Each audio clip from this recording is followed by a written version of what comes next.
কি ব্যাপার, ভিডিও গেল কই?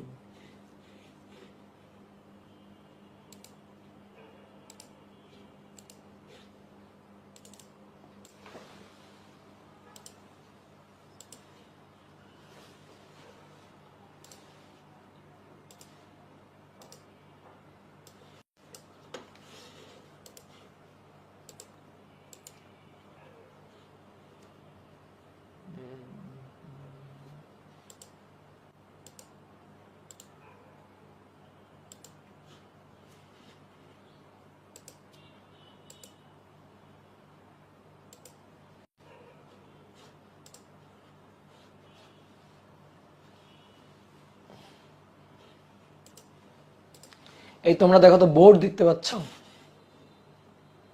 তোমরা কি বোর্ড দেখতে পাচ্ছ?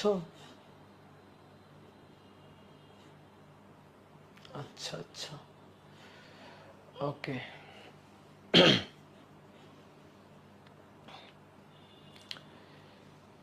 ইবনে ফয়সাল বলছে না, কেন দেখতে পাচ্ছ না? বোর্ড তো দেখা যাচ্ছে।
ওকে,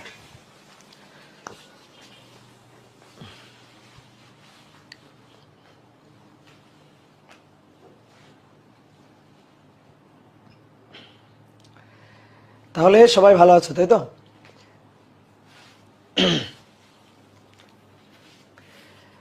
ওকে, আজকে আমরা আদর্শ গ্যাস ও গ্যাসের গতিতত্ত্ব অধ্যায়ের 4র্থ ক্লাস করব। আজকে আমাদের 4 নম্বর ক্লাস। তো আমরা গত ক্লাসে অনেকগুলো ম্যাথ প্রবলেম সলভ করছিলাম। তোমাদের হয়তো মনে থাকার কথা, আমরা অনেকগুলো ম্যাথ প্রবলেম সলভ করছিলাম। অর্থাৎ গ্যাসের যে 3টা সূত্র, বয়েলের সূত্র, চার্লসের সূত্র এবং চাপীয় সূত্র এবং এদের সমন্বয় সূত্র, এই রিলেটেড যত ধরনের ম্যাথ আসতে পারে মোটামুটি ইম্পর্টেন্ট সব ম্যাথই আমরা টাচ করছি। কি ক্লিয়ার? আজকে আমরা গ্যাসের গতিতত্ত্ব নিয়ে আলোচনা করব। আজকে আমরা এই অধ্যায়ের খুবই ইম্পর্টেন্ট একটা জিনিস নিয়ে আলোচনা করব, সেটা হচ্ছে গ্যাসের গতিতত্ত্ব, গ্যাসের গতিশক্তি ও চাপের রাশিমালা। তো প্রথমে আসো, গ্যাসের গতিতত্ত্বের কিছু স্বীকার্য আছে, এই স্বীকার্যগুলো একটু ভালো করে আগে বুঝে নিতে হবে। গ্যাসের গতিতত্ত্বের কয়েকটা স্বীকার্য আছে, এই স্বীকার্যগুলো একটু আমাদের ভালো করে বুঝে নিতে হবে। তবে মজার ব্যাপার হচ্ছে এই স্বীকার্যটা অলরেডি আমরা পড়ে ফেলছি। আমি তোমাকে বাস্তব গ্যাস এবং আদর্শ গ্যাসের পার্থক্য এবং বৈশিষ্ট্য সুন্দর করে বুঝিয়ে দিয়েছিলাম। তো সেখানে আদর্শ গ্যাসের যে বৈশিষ্ট্যগুলো লিখে দিয়েছিলাম সেগুলার ম্যাক্সিমাম পয়েন্টই হচ্ছে গ্যাসের গতিতত্ত্বের স্বীকার্য। তো আদর্শ গ্যাসের গতিতত্ত্বের কয়েকটা স্বীকার্য আমরা, মৌলিক বৈশিষ্ট্য আমরা আগে থেকে উল্লেখ করে নিব এবং তার উপর ভিত্তি করে, এই স্বীকার্যগুলোর উপর ভিত্তি করে ফার্দার আমরা ম্যাথের ডেরিভেশনগুলো করব, ম্যাথমেটিক্যাল ডেরিভেশনগুলো করব। তো চলো দেখি গ্যাসের গতিতত্ত্বের স্বীকার্যগুলা। তো আমার এখানে একটু একটু লেখা আছে, তো তোমাদের আমার সাথে চলতে হবে না, ঠিক আছে? ক্লাস শেষে তোমরা তুলে নিও, কারণ এগুলো তো বাংলা কথা, এগুলা তুলতে গিয়ে সময় নষ্ট করে ক্লাসের টাইম ডিউরেশন বানানোর কোনো দরকার নেই। বুঝছো কি? তাহলে আমরা কি করব, ভালো করে মনোযোগ দিব, ঠিক আছে? খাতায় তোলার চেয়ে মনোযোগ দেওয়াটা ইম্পর্টেন্ট বেশি, কারণ এগুলা বইয়েও আছে। ইভেন তোমাকে যখন আমি আজকের যে লেকচার শিটটা সেটা যখন আমি দিয়ে দিব, তখন তুমি দেখে সুন্দর করে তোমার মতো করে তুলে নিতে পারবা। তো বাংলা যে বৈশিষ্ট্য বা স্বীকার্যগুলো এগুলো আমার সাথে আমার সাথে সাথে লিখে লিখে তোমার সময় নষ্ট করার দরকার নেই। তুমি ভালো করে মনোযোগ দাও, মনোযোগ দিয়ে কথাগুলো শোনো। তো চলো শুরু করি। গ্যাসের গতিতত্ত্বের মৌলিক স্বীকার্য কয়েকটা পয়েন্ট আছে। প্রথম যে পয়েন্টটা, এটা তুমি জানো, এটা আগেও তোমাকে বলা হয়েছে যে গ্যাসের প্রত্যেকটা গ্যাস অসংখ্য ক্ষুদ্র ক্ষুদ্র কণার সমন্বয়ে গঠিত। যে ক্ষুদ্র ক্ষুদ্র কণা, খুবই ক্ষুদ্র ক্ষুদ্র কণা, এই ক্ষুদ্র ক্ষুদ্র কণাগুলাকে বলা হয় গ্যাসের অণু। তো দেখো এরকম একটা চিত্র এখানে দেওয়া আছে। ধরো কোনো একটা পাত্রে একটা গ্যাস রাখা আছে। তো এই যে গ্যাসের অণুগুলা, এগুলা খুবই ক্ষুদ্র গোলক সদৃশ অণু। প্রত্যেকটা গ্যাসই এরকম ক্ষুদ্র ক্ষুদ্র অণু দ্বারা গঠিত। অক্সিজেন গ্যাস বলো, হাইড্রোজেন গ্যাস বলো, যে কোনো আদর্শ গ্যাস। আদর্শ গ্যাস কি? যেগুলো বয়েলের সূত্র, চার্লসের সূত্র এবং চাপীয় সূত্র মেনে চলে, সেগুলো হচ্ছে আদর্শ গ্যাস। এই অধ্যায়ে আমাদের কথাবার্তা কিন্তু আদর্শ গ্যাস নিয়ে। আমরা কিন্তু আদর্শ গ্যাস নিয়ে কথাবার্তা বলবো। আমরা কিন্তু খবরদার বাস্তব গ্যাস নিয়ে কোনো কথা বলবো না। আমরা আদর্শ গ্যাস নিয়েই কথাবার্তা বলবো। আদর্শ গ্যাসের ক্ষেত্রেই কিন্তু গতিতত্ত্বের স্বীকার্যগুলা। তো আদর্শ গ্যাসের যে বৈশিষ্ট্যগুলো আগে পড়ছিলাম, দেখবা অনেকটাই সেরকম। তো এই পাত্রে কোনো একটা গ্যাস আছে, সেই গ্যাসের অণুগুলা দেখো খুবই ক্ষুদ্র ক্ষুদ্র গোলক সদৃশ। আর এই খুবই ক্ষুদ্র ক্ষুদ্র গোলক সদৃশ এই যে কণা, এই কণার সমন্বয় বা অণুর সমন্বয়ে আসলে গ্যাসটা গঠিত। প্রত্যেকটা গ্যাসের, ধরো যে অক্সিজেন গ্যাস, তার অণুগুলা প্রত্যেকটা অণু সদৃশ। কিন্তু কার্বন ডাইঅক্সাইড গ্যাস বা ধরো হাইড্রোজেন গ্যাস, যেহেতু গ্যাস আলাদা, তাহলে সেই গ্যাসের অণুগুলাও কিন্তু আলাদা আলাদা। তাহলে একই গ্যাসের অণুগুলা থাকবে সদৃশ। যেমন অক্সিজেন গ্যাসের প্রত্যেকটা অণু একই রকম হবে। অক্সিজেন গ্যাসের এক একটা অণু এক এক রকম হবে না। অক্সিজেন গ্যাসের প্রত্যেকটা অণুই একই রকম থাকবে। ঠিক তেমনি কার্বন ডাইঅক্সাইড গ্যাসের অণুগুলা, কার্বন ডাইঅক্সাইড গ্যাসের প্রত্যেকটা অণুর আকারই একই রকম থাকবে, প্রত্যেকটা অণুর ভরই একই থাকবে। তাহলে কি বলা যায়? আর একটা পয়েন্ট আমরা কি বলতে পারি, যে একই গ্যাসের অণুগুলা সদৃশ এবং বিভিন্ন গ্যাসের অণুগুলা ভিন্ন ভিন্ন। অক্সিজেন গ্যাসের অণু আর কার্বন ডাইঅক্সাইড গ্যাসের অণু একরকম হবে না, কারণ আলাদা আলাদা গ্যাস, অণুগুলো আলাদা আলাদা। কিন্তু একই গ্যাসের সমস্ত অণু একই রকম সদৃশ। তাহলে ধরো এই পাত্রটাতে অক্সিজেন গ্যাস আছে আর এই পাত্রটাতে কার্বন ডাইঅক্সাইড গ্যাস আছে ধরো, ঠিক আছে? তো এই পাত্রটার এই অক্সিজেন গ্যাসের অণুগুলা, এগুলা সবগুলাই মোটামুটি একই রকম সদৃশ। আবার কার্বন ডাইঅক্সাইড গ্যাসের অ্যাটমগুলা, এগুলো আবার একটু অন্যরকম। কার্বন ডাইঅক্সাইড গ্যাসের অ্যাটমগুলো একটু বড় বড় হবে অক্সিজেন গ্যাসের অ্যাটমগুলোর তুলনায়। কার্বন ডাইঅক্সাইড গ্যাসের অ্যাটমগুলো এটা। তাহলে দেখো অক্সিজেন গ্যাসের অ্যাটমগুলো ক্ষুদ্র ক্ষুদ্র, সবগুলো একই রকম। কার্বন ডাইঅক্সাইড গ্যাসের অণুগুলা ক্ষুদ্র ক্ষুদ্র, মানে এর তুলনায় একটু বড়। এগুলো আবার একই রকম, কিন্তু দেখো এর একটা অণু আর এর একটা অণু আলাদা। তো এই কথাটাই বলা হয়েছে। এই পয়েন্টটা 3 নম্বর পয়েন্টটা, এটা তুমি আগে পড়ছো, এটা তুমি জানো। কি পয়েন্টটা? যে পাত্রে আমরা গ্যাসটাকে রাখবো, গ্যাসটা তো ওই পাত্রেরই আয়তন দখল করবে। গ্যাসের মূল যে আয়তন, সেই মূল আয়তন এই পাত্রের আয়তনের তুলনায় অতি নগণ্য। ধরো এই পাত্রে একটা গ্যাস রাখা আছে, তো গ্যাসের অণুগুলো তো ছুটে বেড়ায়, উড়ে বেড়ায়। যে পাত্রে রাখবো সেই পাত্রেরই আয়তন দখল করবে। গ্যাসের আয়তন মানে পাত্রের আয়তন। সিলিন্ডারে পিস্টন সংযুক্ত করে, পিস্টন দিয়ে বদ্ধ করে গ্যাসটাকে আবদ্ধ রাখা আছে। তাহলে এই গ্যাসের যে আয়তন, সেটা পাত্রের আয়তন হবে। কিন্তু গ্যাসের মূল যে আয়তন, অর্থাৎ গ্যাসের অণুগুলাকে যদি কম্প্রেসড করে, অণুগুলাকে যদি একটা নির্দিষ্ট জায়গায় আনা হয়, ধরো এই যে অণুগুলাকে একটা নির্দিষ্ট জায়গায় আনা হলো, এই যে সবগুলা এই অণুগুলাকে একটা নির্দিষ্ট স্থানে আনা হলো, তাহলে পুরো পাত্রের আয়তনের তুলনায় এই যে গ্যাসের অণুগুলার আয়তন অতি নগণ্য। দেখো এই যে খুবই ক্ষুদ্র, মানে সবগুলো অণুকে, এখানে যতগুলো অণু ছড়ানো ছিটানো আছে, সবগুলো অণুকে আমি একটা জায়গায় আনছি, একটা জায়গায় কম্প্রেসড করে জাস্ট একটা জায়গায় আনছি। তাহলে দেখো এই অণুগুলার আয়তনের তুলনায়, গ্যাসের মূল যে আয়তন তার তুলনায় পাত্রের আয়তন অনেক বেশি। তার মানে পাত্রের আয়তনের তুলনায় গ্যাসের অণুগুলার আয়তন অতি নগণ্য। তো অতি নগণ্য যদি হয়, তাহলে অণুগুলা এই যে পাত্র, এই যে গ্যাস, এই গ্যাসের সমস্ত আয়তনে বিক্ষিপ্তভাবে বিচরণক্ষম থাকবে, মানে অণুগুলা ছুটে বেড়াতে পারবে। এই অণুর, গ্যাসের আয়তন পাত্রের আয়তন, তাহলে অণুগুলাতেও এই পাত্রের মধ্যে ছুটে বেড়াইতে পারবে, বিক্ষিপ্তভাবে সঞ্চারণশীল থাকবে। ক্লিয়ার? তাহলে এটা একটা পয়েন্ট। এবার আসো লাস্টের দিকের পয়েন্টগুলো ইম্পর্টেন্ট। তুমি জানো 4 নম্বর পয়েন্টটাও তুমি জানো, অণুগুলার পরস্পরের মধ্যে কোনো আকর্ষণ বিকর্ষণ বল নেই। ইভেন পাত্রের দেওয়ালের সাথে অণুগুলোর মধ্যে কোনো আকর্ষণ বিকর্ষণ বল নেই, অর্থাৎ আন্তঃআণবিক আকর্ষণ বিকর্ষণ বল নাই, নগণ্য, অতি নগণ্য, নাই বললেই চলে আর কি। তো আদর্শ গ্যাসের ক্ষেত্রে আমরা এটাই বিচার বিবেচনা করব যে অণুগুলার মধ্যে কোনো আকর্ষণ বিকর্ষণ বল নেই। তো অণুগুলার মধ্যে যদি কোনো আকর্ষণ বিকর্ষণ বল না থাকে তাহলে বিভব শক্তি থাকবে না, আর বিভব শক্তি যদি না থাকে তাহলে সমস্ত শক্তি গতিশক্তি। দেখো 5 নম্বর পয়েন্ট এটাই লেখা আছে। তাহলে আমরা যখন বলবো গ্যাসের শক্তি নির্ণয় করো, তুমি কি বুঝবা? গ্যাসের গতিশক্তি, কারণ গ্যাসের কোনো বিভব শক্তি নেই। গ্যাসের সমস্ত শক্তি গতিশক্তি, kinetic energy, E equal to E K, কারণ ইপি পটেনশিয়াল এনার্জি হচ্ছে 0, তাহলে সমস্ত শক্তিটাই গতিশক্তি হবে। গ্যাসের যে অণুগুলা, সেই অণুগুলা হচ্ছে স্থিতিস্থাপক গোলক সদৃশ। স্থিতিস্থাপক গোলক সদৃশ তার মানে এই অণুগুলা যখন নিজেদের মধ্যে সংঘর্ষে লিপ্ত হবে, অণুগুলা সঞ্চরণশীল না, তাহলে সঞ্চরণশীল মানে কি? অণুগুলা ছুটে বেড়াচ্ছে। তো যখন অণুগুলা সঞ্চরণশীল থাকবে, বিচরণক্ষম থাকবে, তখন অণুগুলা পাত্রের দেওয়ালের সাথেও সংঘর্ষে লিপ্ত হবে, আবার নিজেদের মধ্যেও কিন্তু সংঘর্ষে লিপ্ত হবে। তো এই সংঘর্ষটা কেমন সংঘর্ষ? স্থিতিস্থাপক সংঘর্ষ। আর স্থিতিস্থাপক সংঘর্ষ মানে শক্তির কোনো অপচয় হবে না। তার মানে সংঘর্ষের আগের গতিশক্তি, সংঘর্ষের পরের গতিশক্তি সেম সেম থাকবে, শক্তির কোনো অপচয় হবে না। স্থিতিস্থাপক সংঘর্ষের যে মানে মূল কথা, যে বৈশিষ্ট্য, যে গতিশক্তি সংরক্ষিত থাকবে। তাহলে দেখো কি বলছে 6 নম্বরটা, অণুগুলো স্থিতিস্থাপক গোলক সদৃশ। এই যে এই পাত্রের মধ্যে যে গ্যাসের অণুগুলো আছে, দেখো অণুগুলো ছুটে বেড়াচ্ছে এবং এই অণুগুলো স্থিতিস্থাপক গোলক সদৃশ হবে। অণুগুলো নিজেদের সাথে সংঘর্ষ যেটা ঘটাবে সেটাও স্থিতিস্থাপক সংঘর্ষ হবে, পাত্রের দেওয়ালের সাথে যে সংঘর্ষটা ঘটাবে সেটাও স্থিতিস্থাপক সংঘর্ষ হবে। এবার দেখো খুবই ইম্পর্টেন্ট একটা কথা, অণুগুলো তো বিক্ষিপ্তভাবে ছোটাছুটি করে। তো বিক্ষিপ্তভাবে ছোটাছুটি করলে তো অণুর বেগ আছে। এবার এই অণুর বেগটা কয় মাত্রিক? অণুর বেগটা এটা কয় মাত্রিক বেগ? ত্রিমাত্রিক বেগ। কোনো বস্তু যদি একটা সরল রৈখিক রাস্তায়, সোজা একটা সরল রৈখিক রাস্তায় যদি চলে, তাহলে সেই বস্তুর বেগটা হয় হচ্ছে একমাত্রিক। কিন্তু যদি কোনো একটা বস্তু সমতলে চলে, সমতলে এঁকে বেঁকে যাচ্ছে, তাহলে তার বেগটা হয় হচ্ছে দ্বিমাত্রিক। ধরো একটা সুতার উপর দিয়ে একটা পিঁপড়া হেঁটে যাচ্ছে, তাহলে তার গতি একমাত্রিক। কিন্তু মনে করো যে সমতলে একটা গাড়ি চলতেছে, বা একটা সাপ সেটা সমতলের উপর দিয়ে এঁকে বেঁকে যাচ্ছে, তাহলে এর গতিটা কিন্তু হবে দ্বিমাত্রিক। কিন্তু একটা পাখি উড়ে বেড়াচ্ছে, তার গতিটা কি হবে?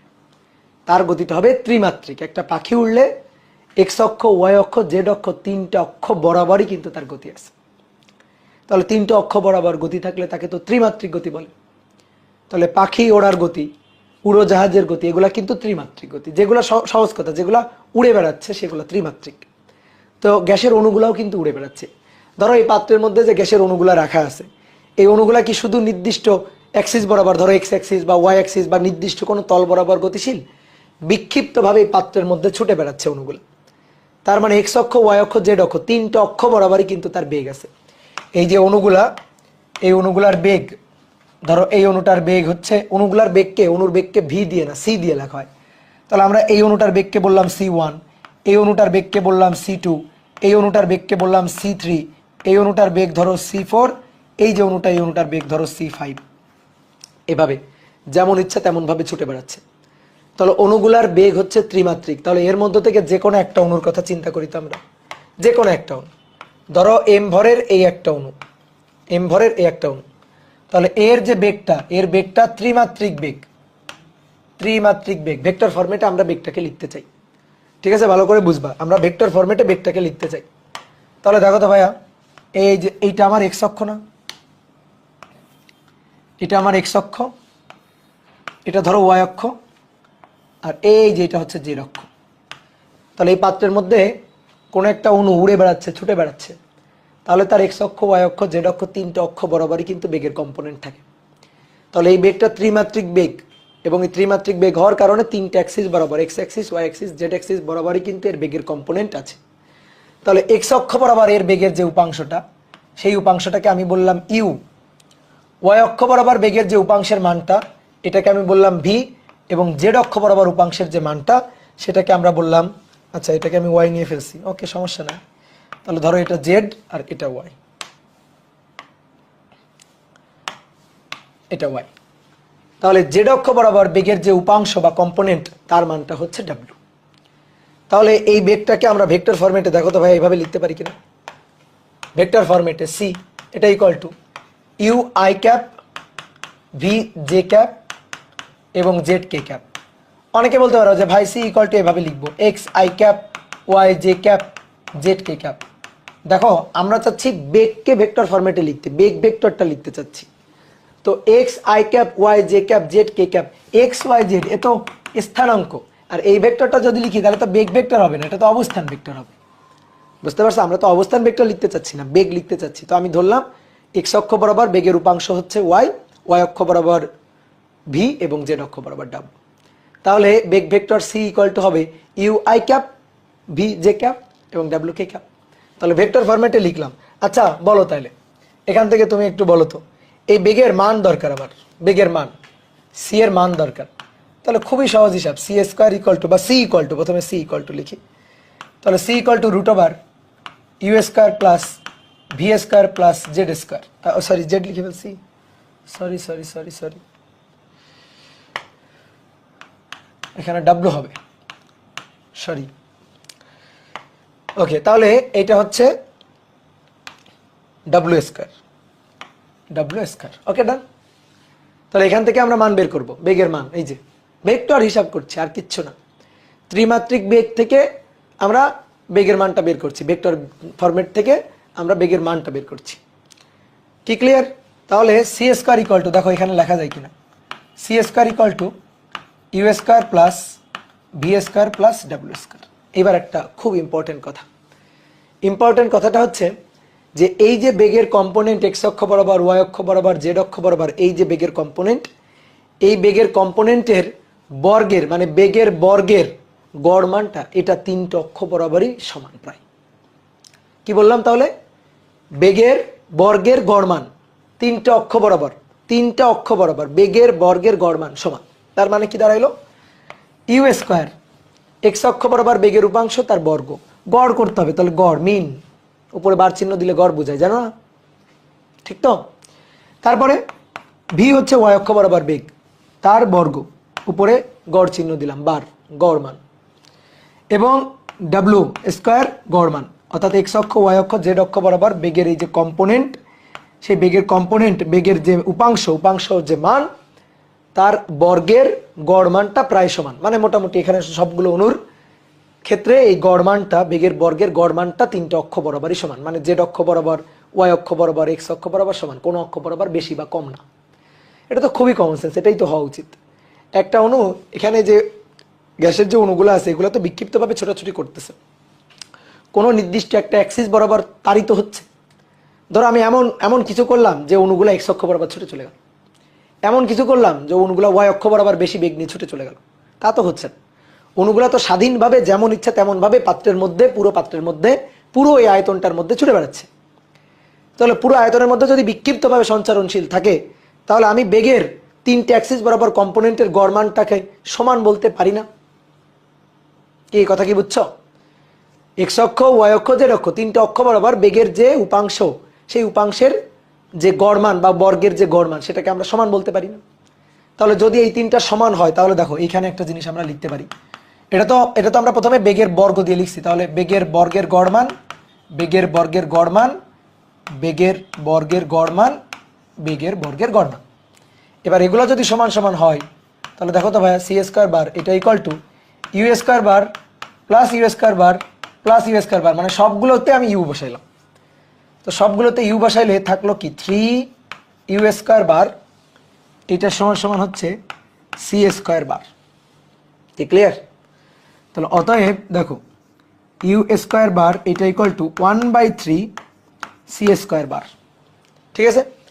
অর্থাৎ যে কোনো একটা অক্ষ বরাবর, ভালো করে শোনো, এটার বাংলা মিনিংটা শোনো, যে কোনো একটা অক্ষ বরাবর বেগের বর্গের গড় মান হবে অণুর যে মূল বেগ, অণুর যে আসল বেগ, সেই বেগের বর্গের গড় মানের 1/3। তাই তো হবে, তাই তো হবে 1/3ই তো হবে তিনটে অক্ষ বরাবর। কি ক্লিয়ার? তাহলে কোনো নির্দিষ্ট অ্যাক্সিস বরাবর বেগের যে উপাংশ তার বর্গের গড় মান হবে অণুর যে বেগ তার বর্গের গড় মানের 1/3, 3/1। তো এই কথাটা ওখানে লেখা ছিল যে সবগুলো অক্ষ বরাবর বেগের উপাংশের গড় বর্গমান সমান, অর্থাৎ এই লাইনটা আর কি। বুঝছো? তাহলে আমরা গতিতত্ত্বের স্বীকার্য থেকে এটা পাইলাম, এই লাইন থেকে আবার একটা ছোট্ট একটা জিনিস আমরা কিন্তু প্রমাণও করে ফেললাম। কি ক্লিয়ার? বুঝতে পারছো? ঠিক আছে, বইয়ে আমাদের বাংলা কথা লিখে ছেড়ে দিছে, ম্যাথমেটিক্যাল কথার মধ্যে ঢোকে নাই। কিন্তু আমরা তো খুবই বুদ্ধিমান, আমরা তো একেবারে ভাঙচুর করে দেখবো সবকিছু, একেবারে ইন ডিটেলস, তাই না?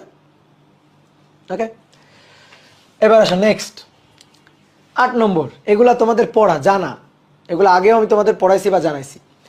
অণুগুলোর পারস্পরিক সংঘর্ষ, পাত্রের দেওয়ালের সাথে সংঘর্ষ, সংঘর্ষ স্থিতিস্থাপক সংঘর্ষ।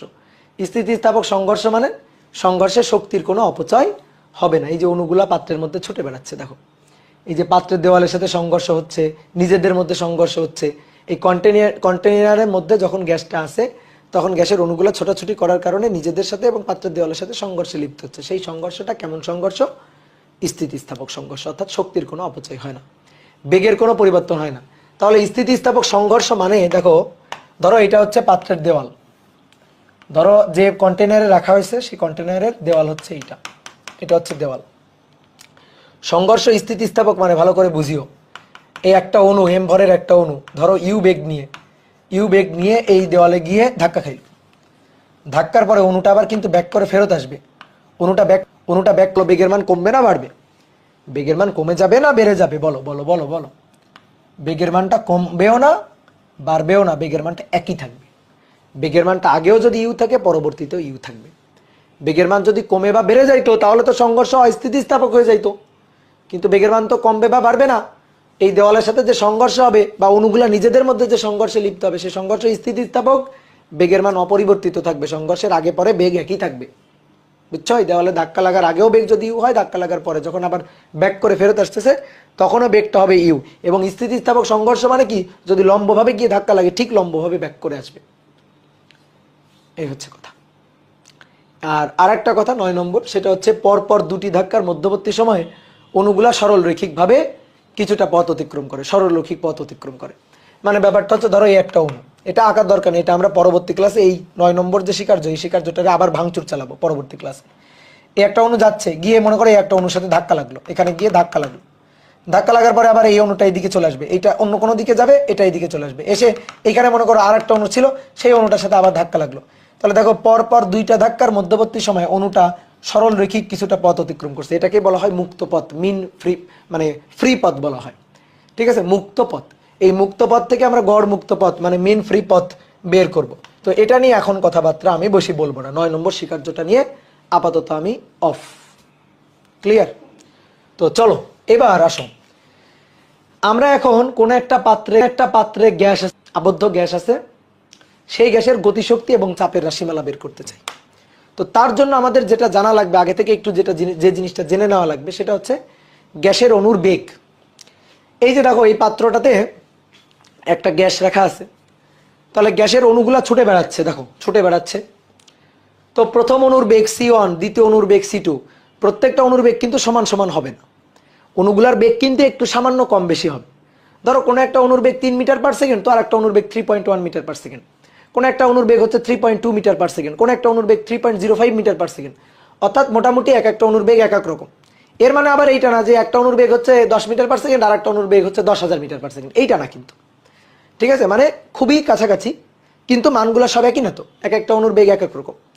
তো এই যে C1, C2, C3, C4 এক একটা অণুর বেগের আমি নাম দিলাম, যে এখানে n সংখ্যক অণু আছে, তাহলে এইভাবে প্রথম অণু, দ্বিতীয় অণু, তৃতীয় অণু, চতুর্থ অণু dot dot dot dot n তম অণুর বেগ যথাক্রমে C1, C2, C3 dot dot dot dot Cn। বুঝছো? তো এখন আমরা কি করতে চাই, এই অণুগুলার বেগের মানটা হিসাব করতে চাই। তাহলে প্রথমেই যে ঝামেলাটা আমাদের সামনে এসে উপস্থিত হয়েছে সেটা হচ্ছে এক একটা অণুর বেগ যেহেতু এক এক রকম, তো অণুর বেগ আমরা কেমনে হিসাব করব? যখনই এরকম এক একটা অণুর বেগ এক এক রকম হয় তখন আমরা গড় হিসাব করি, সহজ হিসাব। যেমন আদমশুমারির সময় মানুষের গড় বয়স, একটা দেশের মানুষের গড় বয়স হিসাব করে না, যে গড় আয়ুষ্কাল হিসাব করে না। মনে করে এক একজন মানুষ এক একটা সময় বাঁচে, কেউ 10 বছর বাঁচে, কেউ মনে করে আবার 60-70 বছর বাঁচে, আবার কেউ মনে করে 100 বছর বাঁচে। তাহলে আমরা কি করি, আদমশুমারির সময় বিভিন্ন মানে দেশের বিভিন্ন এলাকার মানুষের আয়ু যোগ করি, বয়স যোগ করি, যোগ করে সংখ্যা দিয়ে ভাগ দিয়ে গড় বের করি, কারণ যেহেতু এক একজনের আয়ুষ্কাল এক এক রকম। তো ঠিক তেমনিভাবে অণুর যেহেতু বেগ এক এক রকম, তাহলে আমরা অণুর বেগ হিসাব করার জন্য আমরা গড় বেগ বলবো, গড় বেগ হিসাব করব। তো এরকম 3টা বেগ আছে, প্রথমটা হচ্ছে গড় বেগ। আসো একটা একটা করে সামনের দিকে আগাই। প্রথমটা হচ্ছে গড় বেগ। তো ডেফিনেশনটা আমি মুখে মুখে বলবো, তোমরা ডেফিনেশনটা মুখে মুখে শুনে একেবারে মানে মুখে মুখেই লিখে ফেলবা, খাতা কলমে লিখতে হবে। গড় বেগ, দেখো ডেফিনেশন দেওয়ার জন্য লাস্টের দিক থেকে আসবা, একটা শর্টকাট টেকনিক শেখাই দিচ্ছি। তিনটা বেগ আছে, একটা গড় বেগ, একটা গড় বর্গ বেগ এবং আর একটা বর্গমূল গড় বর্গ বেগ। অনেকে শুনে মনে হচ্ছে ভাই কি বললো এগুলা, ঠিক আছে, যে পাখি পাকা পেঁপে খায়ের মতো হয়ে গেল। তো দেখো নিজে একটু বলবা দেখি, মূল গড় বর্গ বেগ বা বর্গমূল গড় বর্গ বেগ, কয়েকবার বলবা দেখি কেমন পারো বলতে। তাহলে কি গড় বেগ, গড় বর্গ বেগ আর মূল গড় বর্গ বেগ, এই তিনটা জিনিস। তো লাস্টের দিক থেকে আসবা, তাহলে ডেফিনেশন মুখস্থ করতে হবে না, ডেফিনেশন এমনি মনে থাকবে। ফিজিক্সে কিছু মুখস্থ করা লাগে পাগল।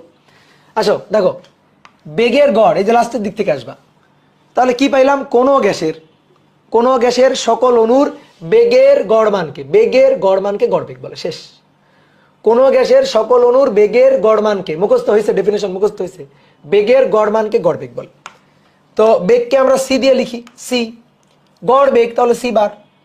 তাহলে গড় কিভাবে বের করবো, বেগগুলোকে যোগ করে সংখ্যা দিয়ে অনুসংখ্যা দিয়ে ভাগ দিয়ে দিব। তাহলে C1 C2 dot dot dot dot dot dot Cn divided by n, ঠিক আছে, Cn ডিভাইডেড বাই n, এইটা হচ্ছে গড় বেগ।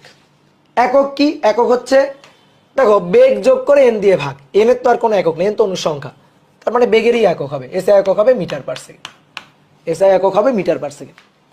কি ডেফিনেশন পারবা তো, কোনো গ্যাসের সকল অণুর বেগের গড় মানকে। এবার আসো 2 নম্বরটা বলো। 2 নম্বরটা হচ্ছে মূল গড় বর্গ বেগ, সরি গড় বর্গ বেগ, গড় বর্গ বেগ, গড় বর্গ বেগ। তো গড় বর্গ বেগটাকে প্রকাশ করবো কেমন, দেখো লাস্টের দিক থেকে আসো, তাহলে ডেফিনেশন হয়ে যাবে। কোন গ্যাসের সকল অণুর বেগের বর্গের গড় মানকে, বেগের বর্গের গড় মানকে, বেগের বর্গ তারপরে গড়। তাহলে কোন গ্যাসের সকল অণু, লাস্টের দিক থেকে যাবা, ডেফিনেশন হয়ে যাবে। লাস্টের দিক থেকে, ফার্স্টের দিক থেকে না, লাস্টের দিক থেকে।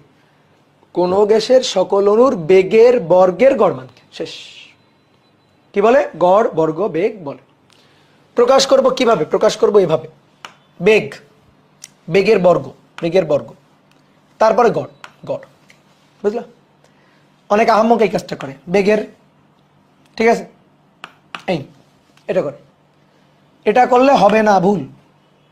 এটা করলে কি বুঝাইলো, বেগের গড়ের বর্গ, না তা তো না, বেগের বর্গের গড়। তাহলে দুইটার মধ্যে কিন্তু পার্থক্য আছে, ঠিক আছে, এই দুইটার মধ্যে কিন্তু পার্থক্য আছে। তাহলে পার্থক্যটা বুঝবা। তাহলে কি করতে হবে, প্রথমে বর্গ করতে হবে, বেগগুলাকে বর্গ করতে হবে। তাহলে C1 স্কোয়ার, C2 স্কোয়ার, তারপরে ধরো Cn স্কোয়ার, বর্গ করলাম। বর্গ করে এবার এইগুলার যোগ দিতে হবে। যোগ দেওয়ার পরে তারপরে গড় করতে হবে। আর গড় করার জন্য কি করতে হবে, অনুর সংখ্যা দিয়ে ভাগ দিতে হবে, অনুর সংখ্যা দিয়ে ভাগ দিয়ে দিতে হবে। কি বুঝলা। এর এককটা কি হবে, এর এককটা হবে বেগের বর্গের গড়, তো তার মানে বেগের বর্গের একক।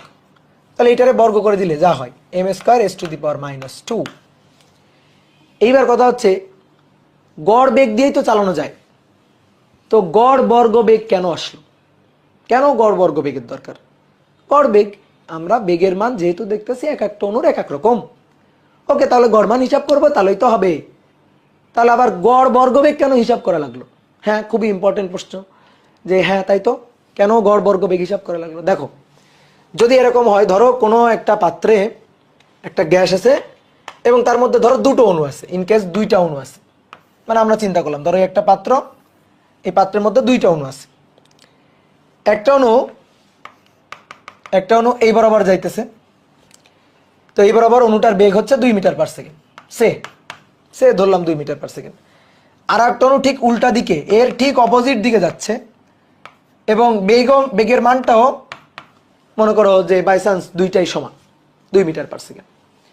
তাহলে এর বেগটা যা, এর বেগের মানটাও তাই, এর বেগটা যেদিকে এর বেগটা ঠিক তার অপোজিটে, তাহলে ভাইয়া এর বেগটা যদি v1 বা c1 দিয়ে লিখি, প্রথম অণুটার বেগ যদি c1 2 মিটার পার সেকেন্ড হয়, তাহলে c2টা 2 না -2 মিটার পার সেকেন্ড, কারণ বেগের ডিরেকশনটা আলাদা। এবার আমি তোমাকে বললাম না, এবার ভাই গড় হিসাব করো তো, ঠিক আছে, এবার তুমি গড় হিসাব করো। তাহলে গড় হিসাব করলে সি বার C1 প্লাস C2, 2 দিয়ে যোগ করে 2 দিয়ে ভাগ, সরি 2টা যোগ করে 2 দিয়ে ভাগ। তাহলে 2টা যোগ করো, C1 এর মান 2 প্লাস C2 এর মান -2। এই -2 কেন আসলো? দিক আলাদা তাই। তাহলে দেখো বেগের গড় মান কত হইল? 0 হইল। তাহলে চিন্তা করো 10টা অ্যাটম আছে, 10টা অ্যাটমের মধ্যে 5টা অ্যাটম যেদিকে যে বেগে, বাকি 5টা অ্যাটম ঠিক তার বিপরীত দিকে একই বেগে। তাহলে গড় কত হবে? 0। গড় কত হবে? 0। এটাই সমস্যা। দেখো অণুর বেগ আছে কিন্তু গড় বেগ 0। অণুগুলার কিন্তু বেগ ছিল 2 metre per second, 2 metre per second বেগ কিন্তু ছিল, কিন্তু গড় এভারেজ যে মানটা আসছে সেটা কি আসছে? 0। এটাই হচ্ছে সমস্যা। ঠিক আছে, তুমি বলতে পারো যে ভাই মান নিয়ে হিসাব করেন। মান নিয়ে হিসাব করা, বেগ হচ্ছে ভেক্টর রাশি, তাহলে ভেক্টর হিসাব করা উচিত। ঠিক আছে, বেগ কি রাশি? ভেক্টর রাশি। তাহলে আমরা যখন উপরে বেগের হিসাবটা করবো, ওটা তো ভেক্টর হিসাব করতে হবে। ঠিক আছে, ভেক্টর হিসাব করতে হবে, ভেক্টর লব্ধি হিসাব করতে হবে, সহজ হিসাব। তাহলে আমরা সেটাই করছি, আমরা একেবারে নিয়ম মাফিক কাজটা করছি। ঠিক আছে, তুমি বলবা যে ভাই শুধু মান নিয়ে করেন।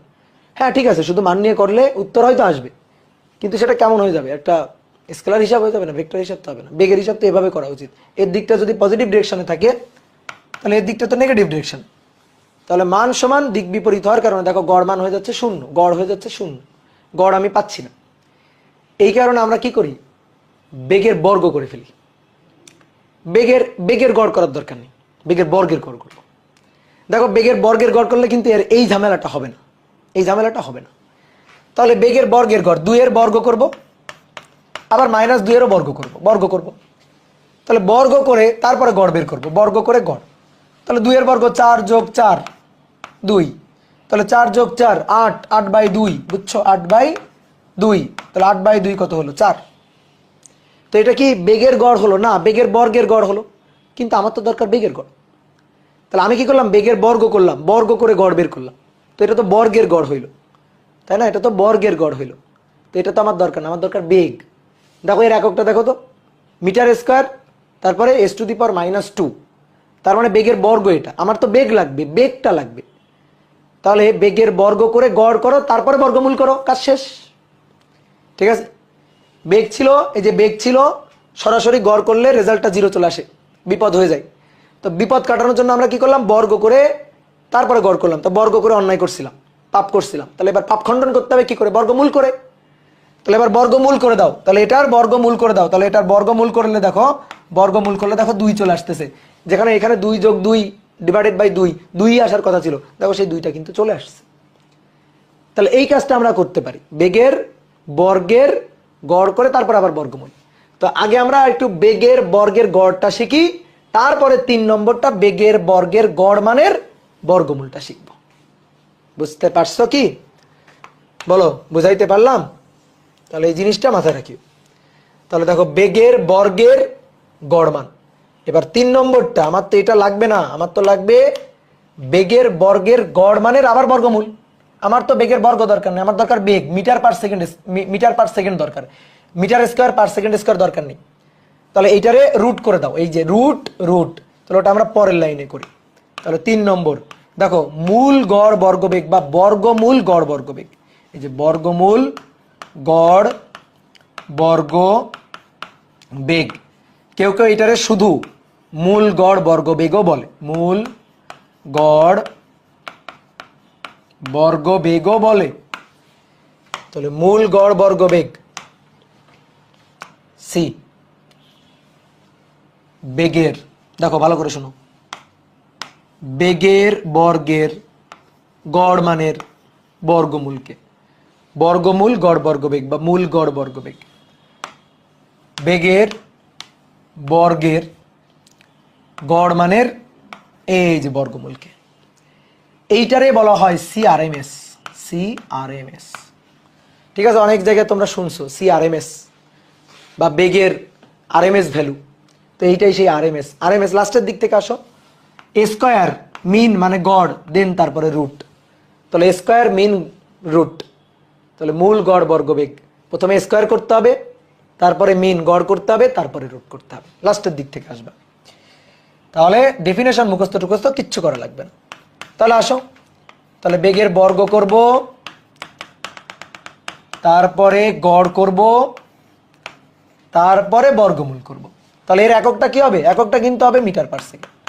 ঠিক আছে, বেগই কিন্তু ফেরত আসছে, বর্গমূল করে দিলে বেগই ফেরত আসছে, বেগের আর বর্গ নেই, বেগের মানটাই চলে আসছে, মানে বেগটাই চলে আসছে। তাহলে এই হচ্ছে কাহিনী। তোমরা, তোমাদের তো শর্ট কোর্স, তোমরা তো বেঁচে গেছো, তড়িতের একটা অধ্যায় নাই, এই অধ্যায়টা থাকলে তো খুব মজা হইতো, সেইখানে তোমাদের এই জিনিসগুলো আরো ভালো করে বোঝানো যাইতো। তড়িতের বিশেষ করে পঞ্চম অধ্যায় দিক পরবর্তী প্রবাহ আছে, মানে এসি কারেন্ট আর কি। তো এসি কারেন্টের ক্ষেত্রে এসি কারেন্ট তো দিক পরিবর্তন করে। এসি কারেন্ট দেখতে কেমন জানো? এসি কারেন্টের যদি কারেন্ট সোর্সটাকে আমি মানে গ্রাফে প্লট করি, তাহলে গ্রাফটা দেখতে এরকম, এসি কারেন্ট বা এসি ভোল্টেজ এরকম সাইন ওয়েভ কজ ওয়েভের মতো, সহজ কথা। তো এই যে এসি কারেন্ট, এর মান তো এক এক সময় এক এক রকম এবং দিক পরিবর্তন করে। দেখো, মনে করো এটা হচ্ছে কারেন্ট আর এটা হচ্ছে টাইম টি। তাহলে টাইমের রেসপেক্টে কারেন্টের মান দেখো আস্তে আস্তে বাড়তে বাড়তে পিক ভ্যালু সর্বোচ্চ, তারপর আবার কমতে কমতে জিরো, তারপরে আবার নিচের দিকে মানে দিক পরিবর্তন করে সর্বোচ্চ, তারপর আবার কমতে কমতে জিরো। এই যে কারেন্ট, তাহলে এসি কারেন্টের মান কিন্তু সবসময় একই থাকে না। ধরো এটা জিরো, এই যে হাইয়েস্ট পিক ভ্যালুটা হচ্ছে ধরো 5, তারপর আবার জিরো, নিচের দিকে মাইনাস পিক ভ্যালু -5। তাহলে কারেন্টের মানটা এক এক সময় এক এক রকম না। তো এই কারণে যদি কাউকে জিজ্ঞেস করা হয় এই কারেন্টের মান তো এক এক সময় এক এক রকম, কি কাজ করে যায়, সে তোমার ফট করে কি বলবে জানো? হে গড় করো। তো দুঃখের বিষয়, এখানে গড় করলে একটা পূর্ণ চক্রে যদি গড় করা হয় তাহলে দেখো জিরো হয়ে যায়। দেখো একটা পূর্ণ চক্র, এই পূর্ণ চক্রে গড় করো, তাই গড় করলে এইটা যদি +10 হয় তাহলে এইটা হবে -10, তাই না? তাই না? জানো তো তোমরা সাইন ওয়েভ ইন্টিগ্রেশন করবা একটা পূর্ণ চক্রে, এখান থেকে এই পর্যন্ত সাইন ওয়েভকে ইন্টিগ্রেশন করবা, 0 থেকে টি নিবা, বুঝছো? 0 থেকে টি নিয়ে সাইন ওমেগা টি রে ইন্টিগ্রেশন করে দেখো কত পাও। ইন্টিগ্রেশন করলে হবে 0, কারণ এইটুকু যদি পজিটিভ সামথিং হয় তো এটা নেগেটিভ সেই সামথিংই হবে। তো দুইটা যোগ করলে কত হয়ে যাবে? 0 হয়ে যাবে। কথা বুঝছো? তার মানে গড় আমি পাবো না, এটাই হচ্ছে দুঃখের বিষয়, যে গড় আমি পাবো না। তখন তখন বিজ্ঞানীরা ভাবলো তাহলে একটা কাজ করি, আমরা আরএমএস ভ্যালু বের করি। আরএমএস ভ্যালু কি? দেখো চালাকিটা কোন লেভেলের, দেখো আমরা কি করব, যেহেতু এইটা সরাসরি যোগ দিলে মাইনাস চলে মানে 0 চলে আসতেছে, তাহলে একটা কাজ করি, এইটারে আমরা বর্গ করি। আচ্ছা, এটারে বর্গ করলে এরকম ফুলে যাবে, পজিটিভ বেশি হয়ে যাবে। এটা তো না মাইনাস, এই অংশটা কি মাইনাস মান না? তাহলে মাইনাস মান এইটারে বর্গ করব, এইটারে বর্গ করলে এইটাও এরকম ফুলে যাবে, কিন্তু পজিটিভ হবে। তাহলে এবার দেখো এইটাও পজিটিভ, এইটাও পজিটিভ, তাহলে একটা পূর্ণ চক্রে যে মানটা আমি পাচ্ছি এই মান দুইটা পজিটিভ। তাহলে মান দুইটা পজিটিভ, যোগ করলাম, যোগ করে গড় নিলাম, কিন্তু এটা তো বর্গের গড় হলো।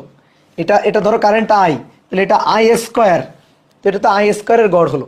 তো আমার তো আই স্কোয়ারের গড় লাগবে না, আমার আই স্কোয়ারের তো গড় লাগবে না, কারেন্টের আই স্কোয়ারের গড় লাগবে না, আমার লাগবে আই। তাহলে স্কোয়ার করে গড় যখন বের করবো, স্কোয়ার করার পরে যখন দুইটা যোগ করে দিয়ে গড় বের করব, গড় বের করে আবার বর্গমূল করব, তাহলে সেটা হবে আইআরএমএস, কারেন্টের আরএমএস ভ্যালু, ভোল্টেজের আরএমএস ভ্যালু, এগুলো আমাদের বের করতে হইতো। এই আরএমএস জিনিসটা আসছে মূলত এই কারণ, বুঝতে পারছো? একেবারে খুব ভেঙে ভেঙে সুন্দর করে বুঝাই দিলাম।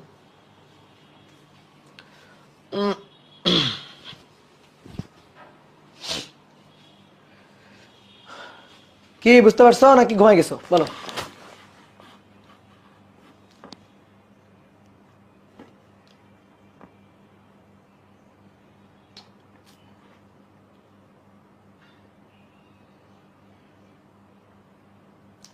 Yasin Arafat, physics higher math ছাড়া ভিত্তিহীন, so math is royal subject, তোমার কইছে পাগলা।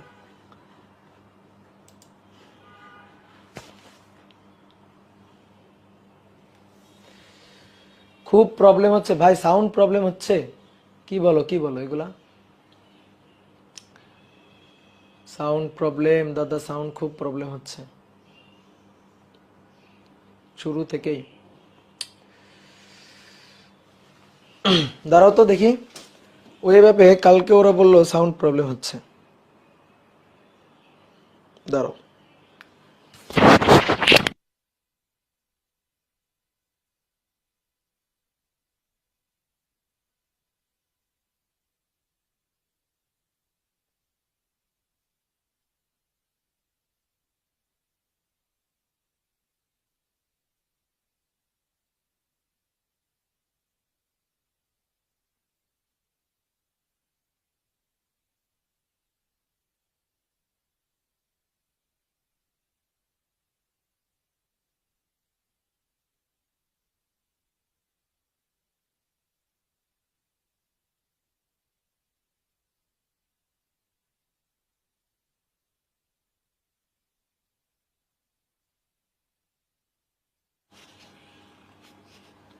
Hello, hello.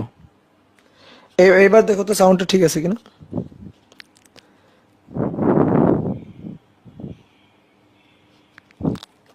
তাও ক্রিপি কি হইল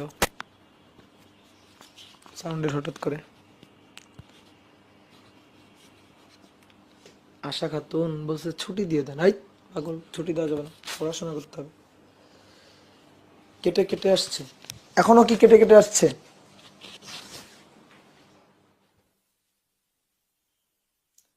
আপনার ক্লাসে সব সময় এরকম হয়? এখন আর একটু বেশি এখন আর একজন বলে বেটার, একজন বলে বেশি সমস্যা হচ্ছে। হুম হুম হুম।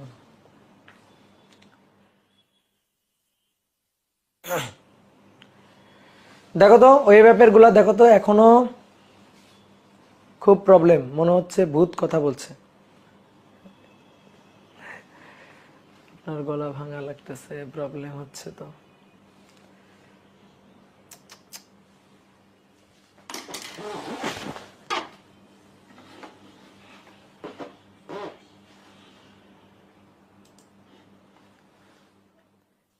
ঠিকই তো আছে। আচ্ছা, ফেসবুকে ঠিক আছে, ওয়েব অ্যাপে সমস্যা হচ্ছে কেন? ওয়েব অ্যাপে সমস্যা হচ্ছে এটা বুঝলাম না তো। ফেসবুকে ঠিক আছে কিন্তু ওয়েব অ্যাপে সমস্যা আছে। এই তোমরা একটা কাজ করো, যারা ওয়েব অ্যাপে আছো, যারা ওয়েব অ্যাপে আছো তারা ফেসবুকে চলে আসো। যারা ওয়েব অ্যাপে আছো তারা দ্রুত ফেসবুকে চলে আসো, ঠিক আছে? দেখি আমি তাহলে এটা কেন ওয়েব অ্যাপে সমস্যা হচ্ছে বুঝলাম না। কালকে ফার্স্ট ইয়ারের ওদের প্রথম ক্লাস নিলাম, ওরাও বললো সমস্যা হচ্ছে। আচ্ছা সবাই তাহলে ফেসবুকে চলে আসো, আমি ফেসবুকে আছি। হ্যাঁ, ফেসবুকে চলে আসো, যাদের সমস্যা হচ্ছে ফেসবুকে চলে আসো। এখন আর কি করব বলো, যদি প্রবলেম হয়। ওকে চলো, তাহলে বেগ জানলাম। এবার মূল পড়া শুরু, এতক্ষণ কোনো পড়াই হয়নি, ঠিক আছে? এবার মূল পড়া শুরু। তাহলে সুন্দর করে হেডিং লিখো, গ্যাসের গতিশক্তি ও চাপের রাশিমালা। আদর্শ গ্যাসের গতিশক্তি ও চাপের রাশিমালা।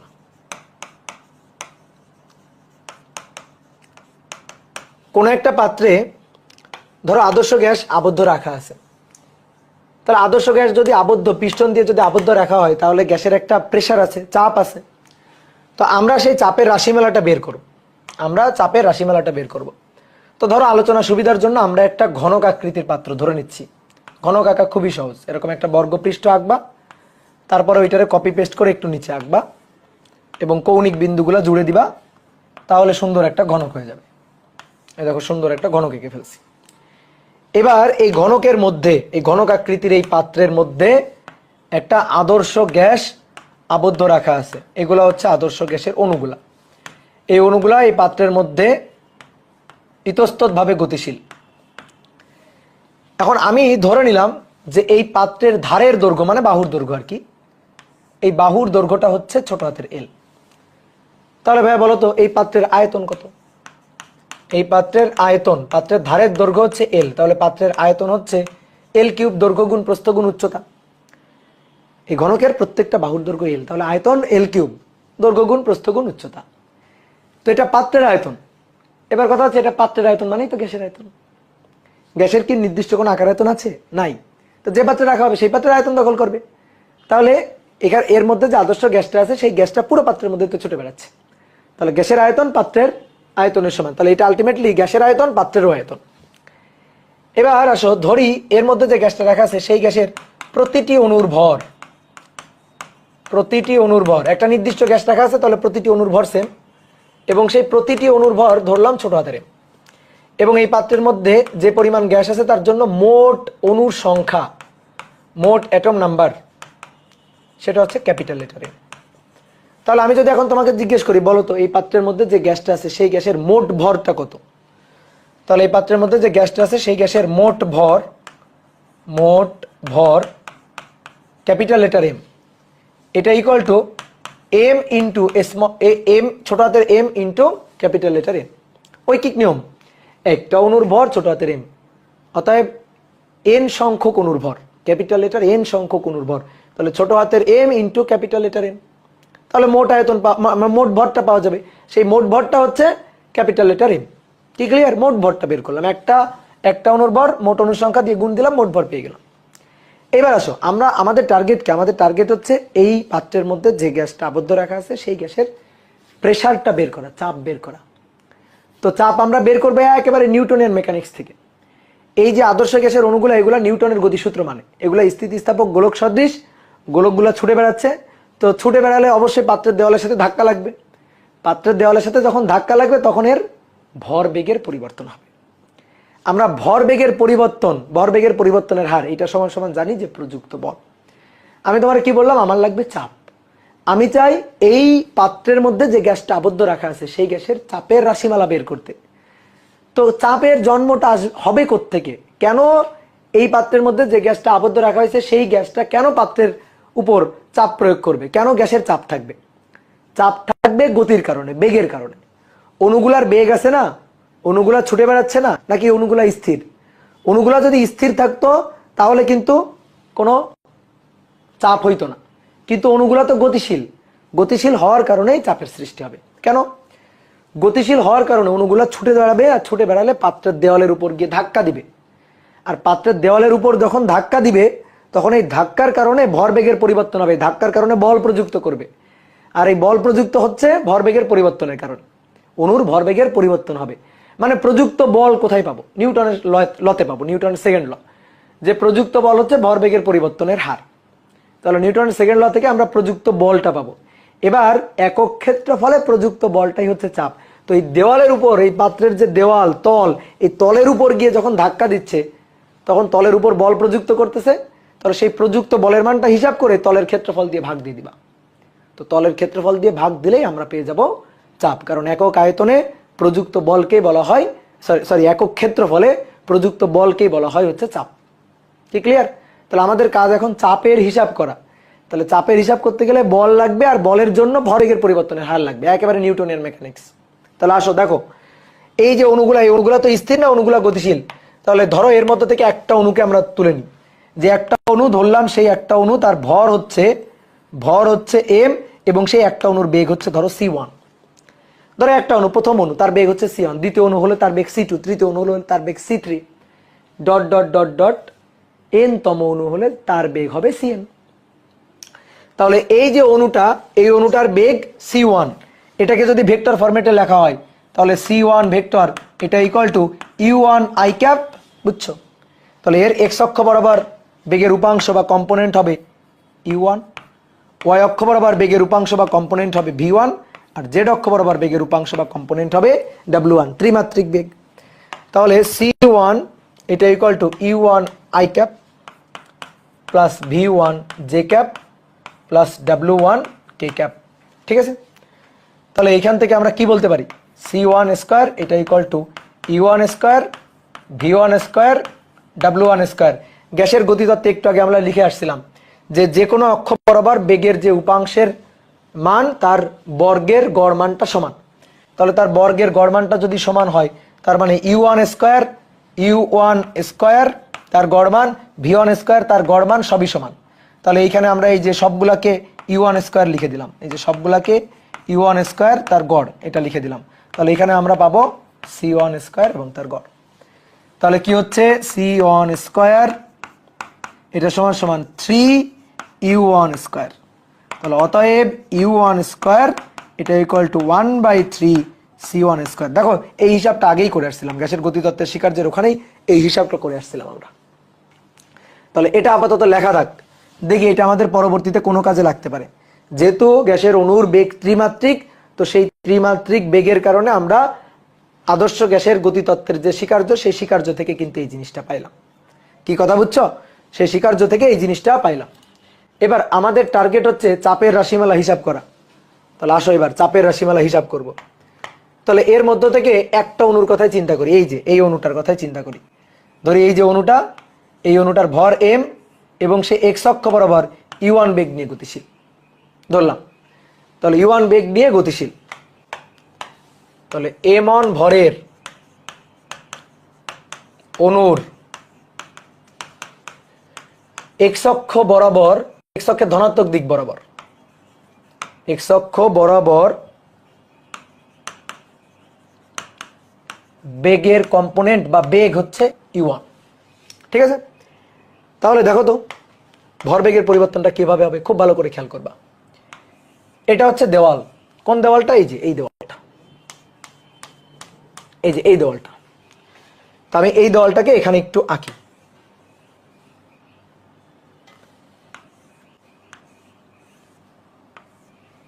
এই হচ্ছে দেওয়ালটা। তাহলে এই অণুটা, এম ভরের অণুটা, এটা এই দেওয়ালের দিকে এক্স অক্ষ বরাবর u1 বেগ নিয়ে গিয়ে এই দেওয়ালের সাথে ধাক্কা লাগবে। ধাক্কা লাগার পরে যেহেতু সংঘর্ষ স্থিতিস্থাপক সংঘর্ষ, তাই না, সংঘর্ষে বেগের কোনো পরিবর্তন হবে না, বেগের কোনো কম বেশি হবে না। যে বরাবর গিয়ে ধাক্কা দিবে সেই বরাবর, এক্স অক্ষ বরাবর গিয়ে ধাক্কা দিচ্ছে, এক্স অক্ষ বরাবর, এক্স অক্ষের বিপরীত দিক বরাবরই, এক্স অক্ষ বরাবরই সে ব্যাক করবে। তাহলে এই অণুটা এই বরাবর ব্যাক করবে। কত বেগ নিয়ে ব্যাক করবে? ওই একই বেগ u1 নিয়েই ব্যাক করবে। তাহলে এটা হচ্ছে আদি বেগ, এটা হচ্ছে শেষ বেগ। তাহলে আদি বেগটা ধরো, আমি ধরলাম এই দিকটা হচ্ছে পজিটিভ দিক, তাহলে আদি বেগটা হচ্ছে পজিটিভ দিকে, কিন্তু শেষ বেগটা সেটা নেগেটিভ দিকে, অর্থাৎ আগের বেগের উল্টা দিকে। ঠিক আছে, তাহলে আমাদের দরকার ভর বেগের পরিবর্তন। কেন ভর বেগের পরিবর্তন দরকার? অণুটা গিয়ে যখন এই দেওয়ালের উপর ধাক্কা লাগাবে তখন ভর বেগের পরিবর্তন হবে, কারণ আমরা চাই এই অণুটাই দেওয়ালের উপর কি পরিমাণ বল প্রযুক্ত করলো। যদি বল প্রযুক্ত করে সেই বল থেকেই তো চাপ, কারণ এই বলকে আমি ক্ষেত্রফল দিয়ে যখন এই দেওয়ালের ক্ষেত্রফল দিয়ে যখন ভাগ দিব তখনই তো প্রেসার পাবো, চাপ পাবো। তাহলে সেই প্রেসারের মানটা আমরা হিসাব করতে চাই। তাহলে তার জন্য আমাদের কি দরকার? আমাদের দরকার ভরবেগের পরিবর্তনের হার হিসাব করা। তাহলে আমরা এখন ভরবেগের পরিবর্তনের হারটা হিসাব করবো এখান থেকে। তাহলে ভরবেগের পরিবর্তনের হার, এটাই প্রযুক্ত বল। তাহলে দেখো তো তুমি আদি ভরবেগটা একটু দেখো তো ভালো করে। আদি ভরবেগ, এই অ্যাটমটার, এম ভরের অ্যাটমটার আদি ভরবেগ, ভর আর বেগের গুণফলকে ভরবেগ বলে। তাহলে ভর এম, আদি বেগ u1, পজিটিভ দিকে, এই যে সামনে পজিটিভ। শেষ ভরবেগ, শেষ ভরবেগ, তাহলে ভর এবং শেষ বেগ u1 কিন্তু নেগেটিভ দিকে, তাহলে মাইনাস এম u1। ঠিক আছে, ভরবেগ ভেক্টর রাশি। ভরবেগের পরিবর্তনের হার, অতএব ভরবেগের আগে পরিবর্তনটা হিসাব, ভরবেগের পরিবর্তন। তো ভরবেগের পরিবর্তন ডেল পি এটা equal to M V minus U, শেষ বেগ বিয়োগ আদি বেগ। ঠিক আছে, বা শেষ ভরবেগ বিয়োগ আদি ভরবেগ। তাহলে এম শেষ বেগ, এই যে মাইনাস ইউ শেষ বেগ, মাইনাস u1 শেষ বেগ, মাইনাস আদি বেগ হচ্ছে প্লাস u1। তাহলে এই মাইনাসটা সূত্রের প্লাস u1 বসলো। তাহলে minus u1 minus 2u1 minus 2mu1। তাহলে এটা হচ্ছে ভরবেগের পরিবর্তন। তুমি যদি এখান থেকে হিসাব করতে ভরবেগের পরিবর্তন, ভাই একই আসতো। দেখো এটা আদি ভরবেগ, এটা শেষ ভরবেগ, তাহলে শেষ বিয়োগ আদি, তাহলে মাইনাস mu1 মাইনাস 2mu1 আসতো। তাহলে ভরবেগের পরিবর্তনের মান, জাস্ট মান, মাইনাসটা কি, ধরো আমি এই দিকটারে ধরছি প্লাস, এই দিকটারে ধরছি মাইনাস, তাই এখানে মাইনাস আসছে। যদি আমি উল্টা ধরতাম, আমি যদি এই দিকটারে প্লাস ধরতাম, ওই দিকটারে মাইনাস ধরতাম, তাহলে এখানে প্লাস আসতো। তাহলে মাইনাস, ওইটা নিয়ে আমার কোনো মাথা ব্যথা নেই, মাইনাস নিয়ে আমার কোনো মাথা ব্যথা নেই। মানটা কত? মান, জাস্ট মান, মাইনাসটা ফেলে দাও, মান কত? ভরবেগের পরিবর্তনের মানটা কত? তাহলে ভরবেগের পরিবর্তনের মান, ঠিক আছে, ধরো মডুলাস ডেল পি, মান যদি বলি আর কি, তাহলে সেটা 2mu1। কি ক্লিয়ার? এটা হচ্ছে ভরবেগের পরিবর্তনের মান। আমাদের দরকার ভরবেগের পরিবর্তনের হার, কারণ নিউটন সাহেব আমাদের বলে গেছে ভরবেগের পরিবর্তনের হারই প্রযুক্ত বল। তাহলে এবার জাস্ট এটাকে সময় দিয়ে ভাগ দিতে হবে।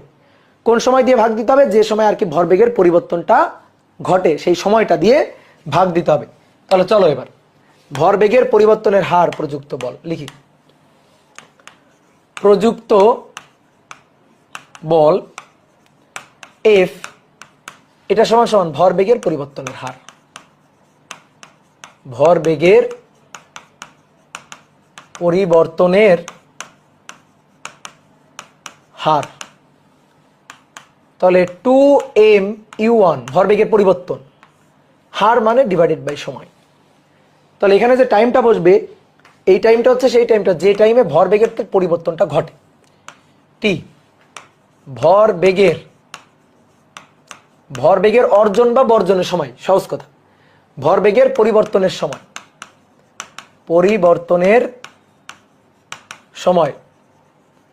ভরবেগের পরিবর্তনের সময় টি, সময়টা লাগবে এবার। তো দেখো এই সময়টা আমরা কিভাবে পাবো? এই যে এটা একটা দেওয়াল, এটা একটা দেওয়াল, এই যে এই পাশে একটা দেওয়াল, এই পাশে একটা দেওয়াল। অণুটা এই দেওয়ালে ধাক্কাটা লাগাবে, অণুটা এই দেওয়ালে ধাক্কা লাগানোর পরে আবার এই দেওয়ালে ফিরে এসে আবার এখানে গিয়ে আবার যখন ধাক্কা লাগাবে আবার তখন ভরবেগের পরিবর্তন ঘটাবে। তাহলে অণুটার এইখান থেকে এইখানে আসলে এল দূরত্ব সে অতিক্রম করে, কারণ এই দুই দেওয়ালের মধ্যকার দূরত্ব হচ্ছে ঘনকের বাহুর দৈর্ঘ্য এল, এই যে ঘনকের বাহুর দৈর্ঘ্য এল। তাহলে এই দেওয়াল থেকে এই দেওয়ালে এসে আবার ঘুরে এই দেওয়াল পর্যন্ত যাইতে সে 2l দূরত্ব অতিক্রম করে। কত বেগ নিয়ে অতিক্রম করে? u1 বেগ নিয়ে অতিক্রম করে। তাহলে এখান থেকে এসে এই দেওয়ালে লেগে এই দেওয়ালে ধাক্কা লেগে আবার যখন এই দেওয়ালে যাবে তখন কিন্তু এই দেওয়ালের সাথে আবার ভরবেগের পরিবর্তন ঘটাবে। তাহলে সেই সময়টা আমরা বের করতে চাই। তাহলে সেই সময়টা T equal to S divided by V, মানে এস ইকুয়াল টু ভিটি সূত্র আর কি। তাহলে টি ইকুয়াল টু এস হচ্ছে, দেখো এখান থেকে এখানে আসলে এল দূরত্ব, আবার যাইতে এল দূরত্ব, L plus L that is 2l, আর বেগ কত? বেগটা হচ্ছে u1।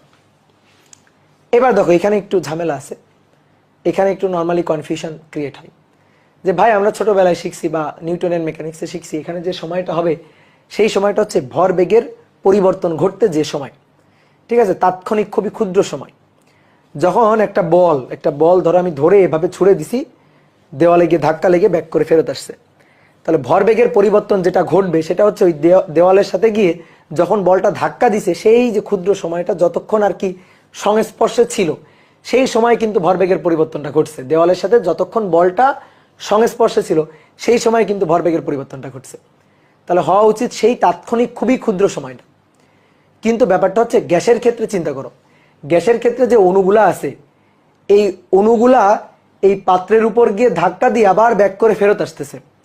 এখানে যদি আমরা খুবই ক্ষুদ্র তাৎক্ষণিক সময় চিন্তা করি, তাৎক্ষণিক সময় দিয়ে যদি ভাগ দিই, ঠিক আছে, খুবই ক্ষুদ্র সময়, এই সময়টা যত ক্ষুদ্র হবে আর কি, দেওয়ালের সংস্পর্শে থাকাকালীন খুবই ক্ষুদ্র সময়, ধাক্কা দেওয়াকালীন খুবই ক্ষুদ্র সময়, সেই সময়টা যদি এখানে বসাই তাহলে প্রেসারের যে মানটা হবে সেটা অনেক বেশি প্রেসার হবে। বাট গ্যাসের প্রেসারটা এরকম না, গ্যাসের প্রেসারটা কিন্তু এরকম না।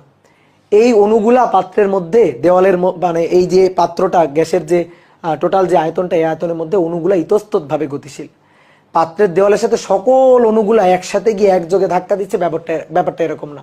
ধাক্কা দিয়ে আবার ব্যাক করে ফেরত আসতেছে, আবার গিয়ে ধাক্কা দিচ্ছে, ঠিক আছে। তো যখন মানে ধাক্কাটা যখন দিচ্ছে তখনই চাপ প্রযুক্ত হচ্ছে, তখনই বল প্রযুক্ত হচ্ছে, ব্যাপারটা তো এরকম না। আমরা যখন কোনো একটা পাত্রের মধ্যে গ্যাসের চাপের কথা বলি তখন যে চাপটা বলি সেই চাপটা ধরো অণু গিয়ে ধাক্কা দিল তখন চাপ আছে, আবার যখন ধাক্কা দেয়নি যখন ব্যাক করে ফেরত আসছে তখন চাপ নেই, এরকম কি আমরা বলি?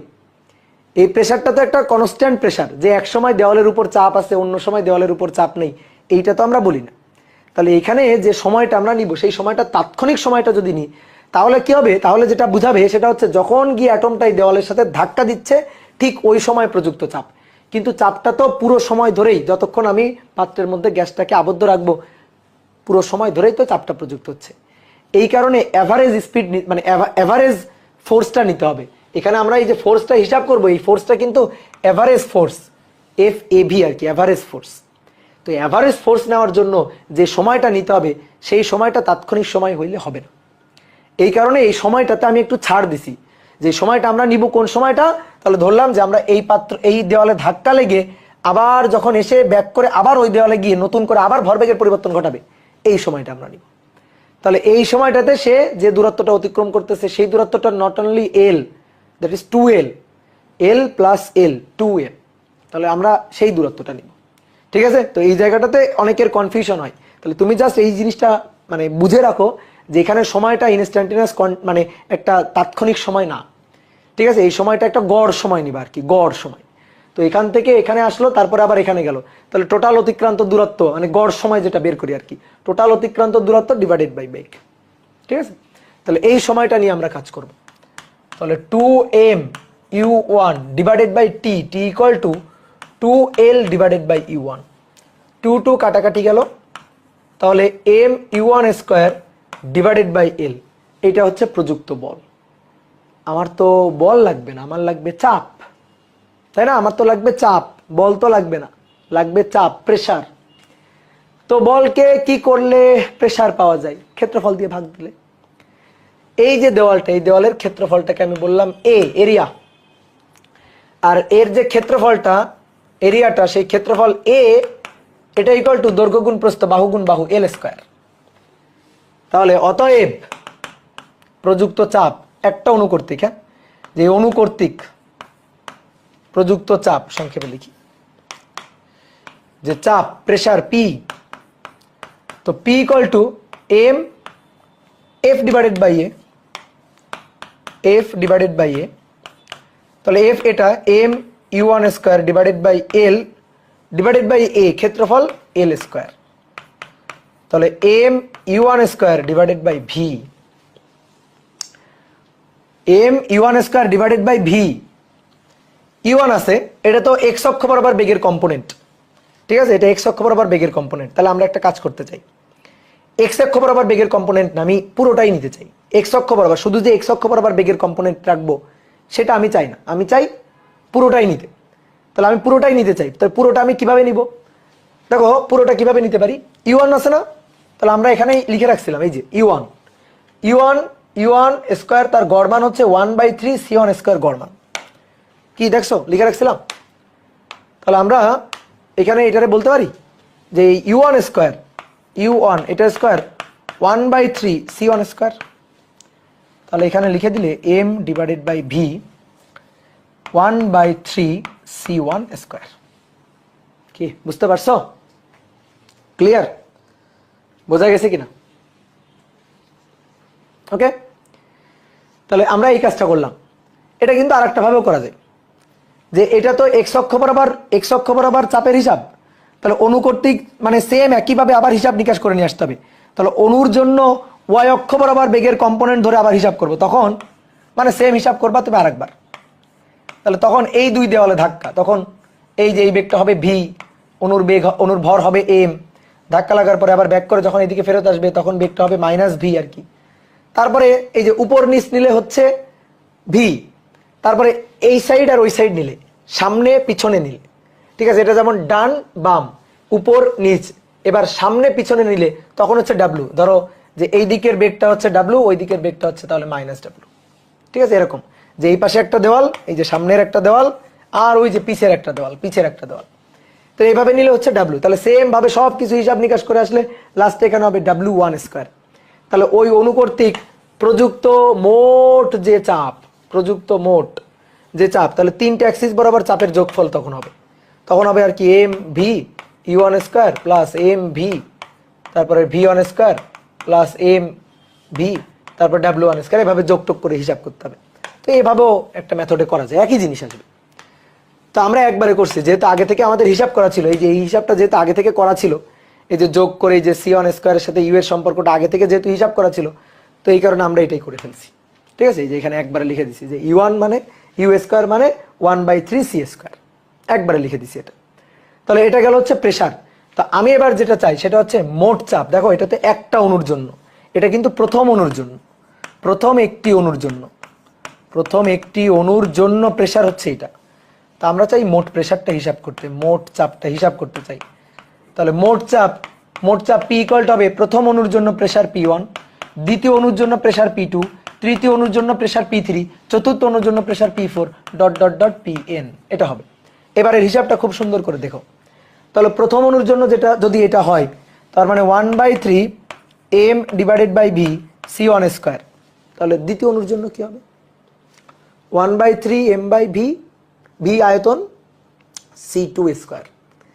তৃতীয় অণুর জন্য 1/3 m by v c3 square. তাহলে এইভাবে চলতে থাকবে। তাহলে c2 square dot dot dot cn square, n Tamor জন্য cn স্কোয়ার। কি কথা কি বুঝলা? এই যে এভাবে এই যে যোগ করে দিলাম, ঠিক আছে? সবগুলো পর পর পর পর একটা একটা একটা একটা করে অণুর জন্য প্রেসারটা আমরা এখানে যোগ করে দিলাম। আর m বাই v আর 1/3 তো কমন গেল। তাহলে এগুলো কমন গেলে এবার একটু দেখো, খেয়াল করো, 1/3 m ডিভাইডেড বাই ভি। দেখো এটা বেগের বর্গের যোগফল। দেখো যেটা আমাদের করতে খুব ইচ্ছা করতেছে সেটা হচ্ছে এই যে বেগের বর্গের যোগফল ডিভাইডেড বাই, দেখো বেগের বর্গের যোগফল ডিভাইডেড বাই, যেটা করতে আমাদের খুবই ইচ্ছা করতেছে সেটা হচ্ছে n দিয়ে ভাগ করতে খুবই ইচ্ছা করতেছে। তাহলে কি হবে? বেগের বর্গের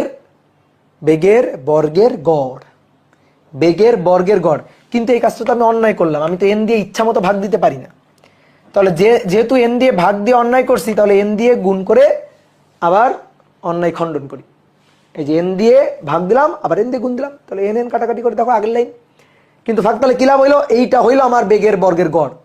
তাহলে এইটাকে আমরা ডাইরেক্ট এটা লিখে দিতে পারবো, এটাকে আমরা ডাইরেক্ট লিখে দিতে পারবো 1/3 ছোট m বড় n ডিভাইডেড বাই ভি, বেগের বর্গের গড়। দেখো বেগের বর্গের গড় কি বুঝতে পারছো?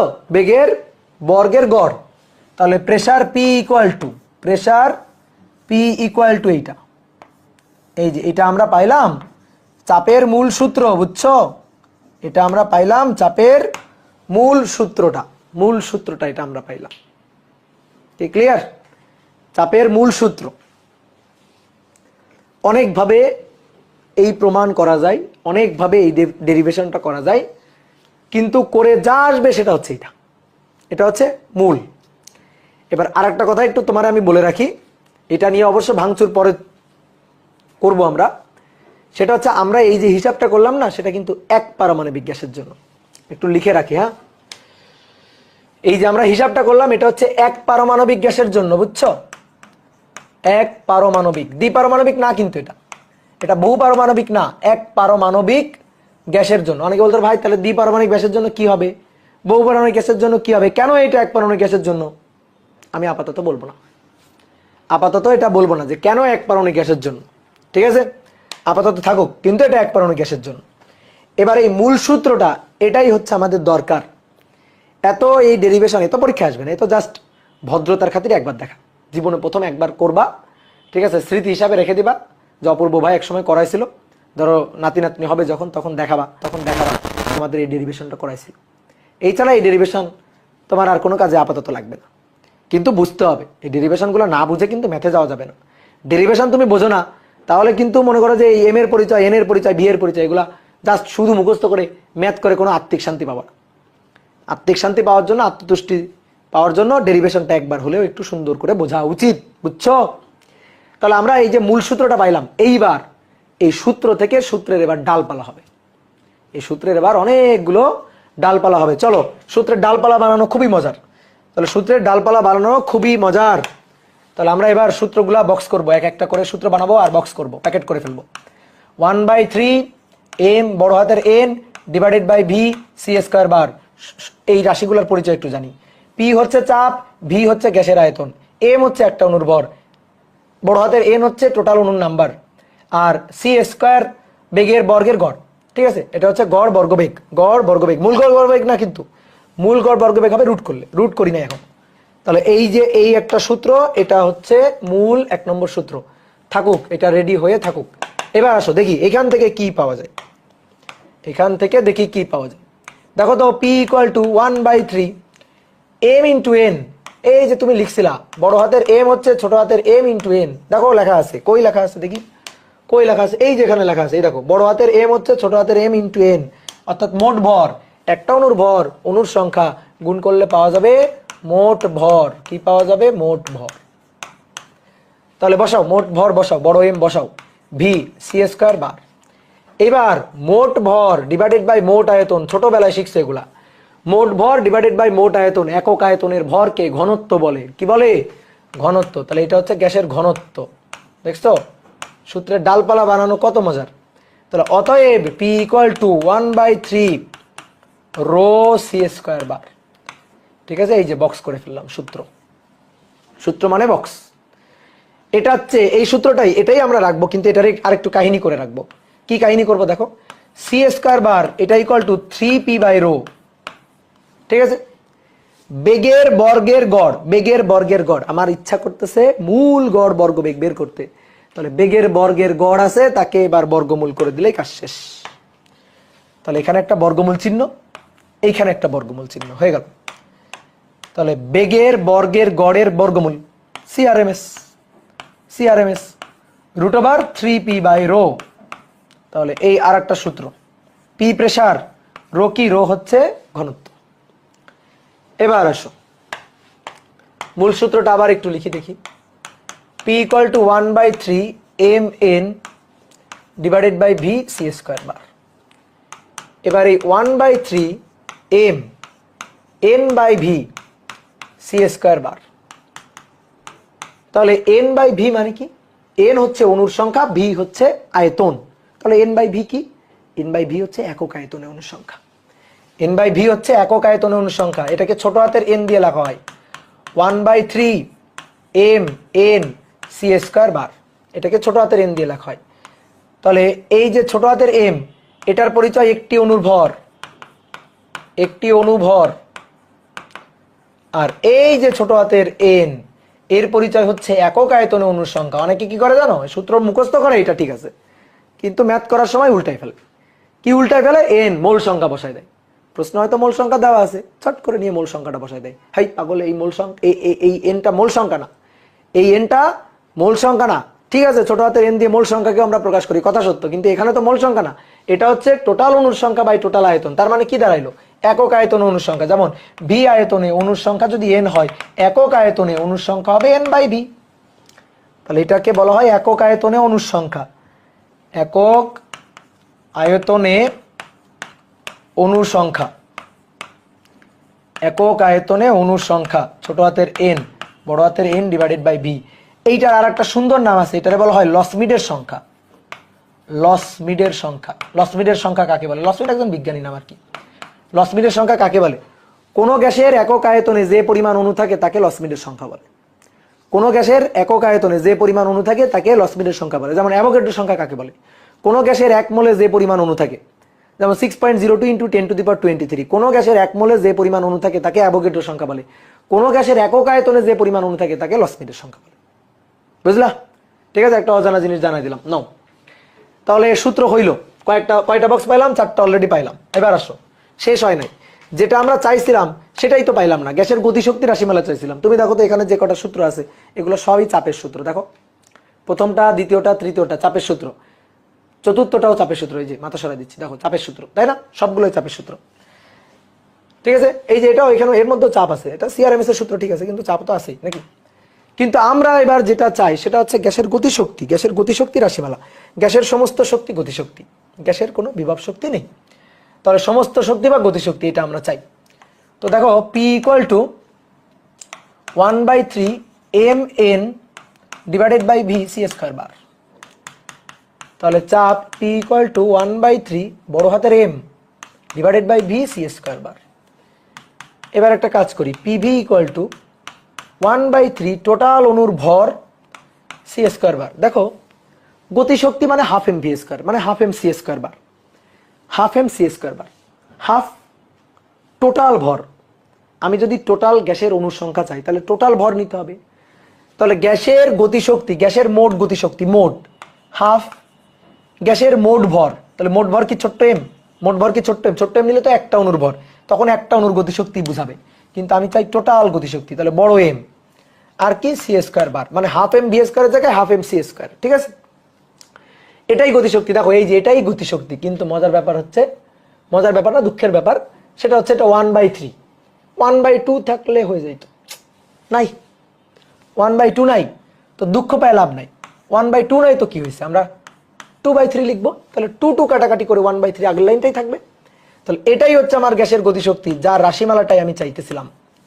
তাহলে গ্যাসের গতিশক্তি রাশিমালা, তাহলে গ্যাসের গতিশক্তি রাশিমালা PV = 2/3 গ্যাসের গতিশক্তি কাইনেটিক এনার্জি E কে, তো আমরা E কে দিয়ে লিখবো না, E লিখবো, কারণ E কে মানেই তো টোটাল এনার্জি E। তাহলে অতএব গ্যাসের গতিশক্তি E = 3/2 PV, E = 3/2 PV। এবার এইখান থেকে চট করে আর একটা সূত্র বলো, চট করে বলো বলো বলো বলো, আমি লিখে ফেলার আগেই বলো। E = 3/2 বলো, PV = চোখ বন্ধ করে nRT। PV = কি? nRT। বলো এখানে n এর পরিচয় কি? এইখানে n এর পরিচয় হচ্ছে মোল সংখ্যা। যেখানেই দেখবা পিবি আদর্শ গ্যাসের সূত্র, সেখানেই চোখ বন্ধ করে বসাই দিবা এনআরটি। তাহলে গ্যাসের গতিশক্তির দুইটা সূত্র পাইলাম, ঠিক আছে, দুইটা সূত্র পাইলাম। এই লাস্টের যে সূত্রটা সেটা হচ্ছে এন মোল গ্যাসের গতিশক্তি। যদি বলে 2 মোল গ্যাসের গতিশক্তি, এন এর মান 2, 3 মোল গ্যাসের গতিশক্তি, এন এর মান 3। তাহলে এটা হচ্ছে এন মোল গ্যাসের গতিশক্তি। এন মোল গ্যাসের গতিশক্তি, এন মোল গ্যাসের গতিশক্তি ইকুয়াল টু 3/2 nRT। এবার শোনো, এন মোল, 1 মোল, 2 মোল আমি চাই না, আমি চাই একটা অণুর গতিশক্তি।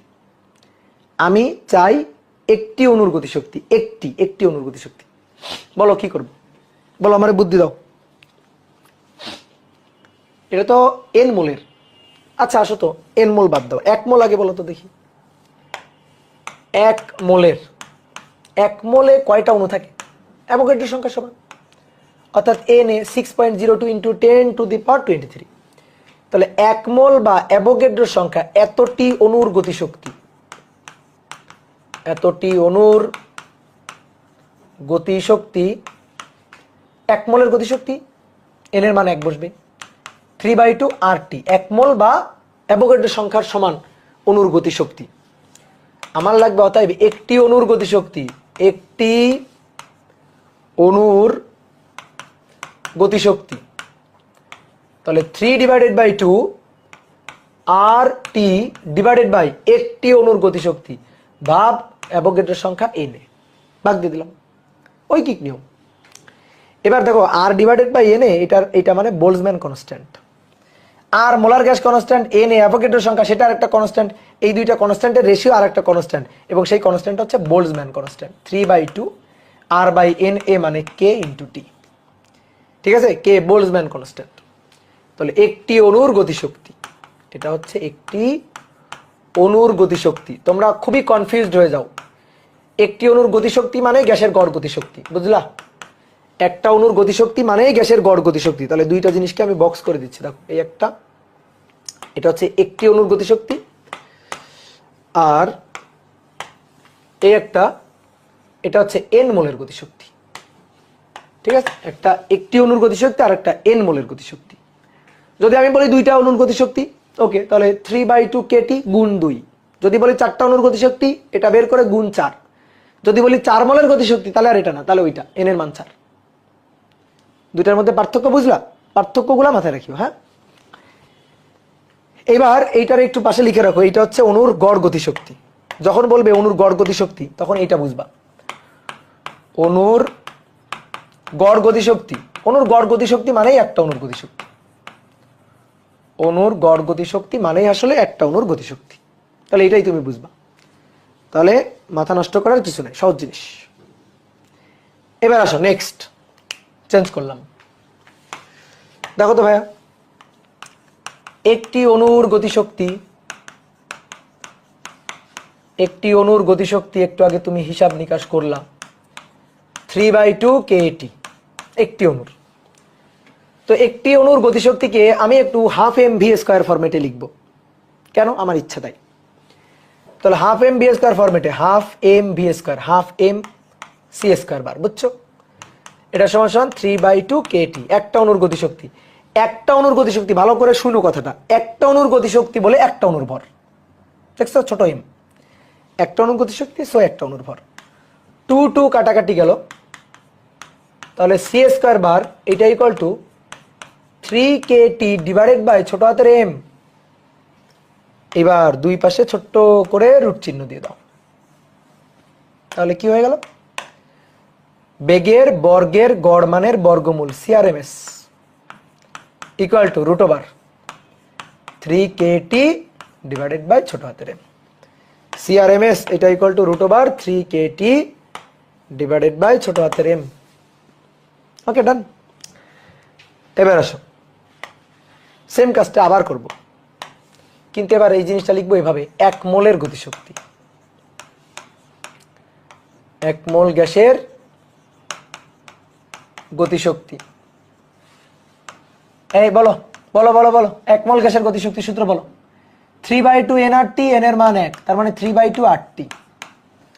আমার ইচ্ছা হয়েছে 1 মোল গ্যাসের গতিশক্তিকে হাফ এম ভি স্কয়ার ফরম্যাটে লিখতে। তাহলে ভালো করে শুনিও, ভালো করে বোর্ডে তাকাও। হাফ, এখানে যে ভর বসাবো, কি বসাবো? ভর। ঠিক আছে, ভর বসাবো। কোন ভর? একটা অণুর ভর ছোট হাতের এম না, একটা অণুর ভর ছোট হাতের এন না। কি? 1 মোল গ্যাসের গতিশক্তি, তার মানে 1 মোল গ্যাসের ভর, 1 মোল গ্যাসের অণুর ভর।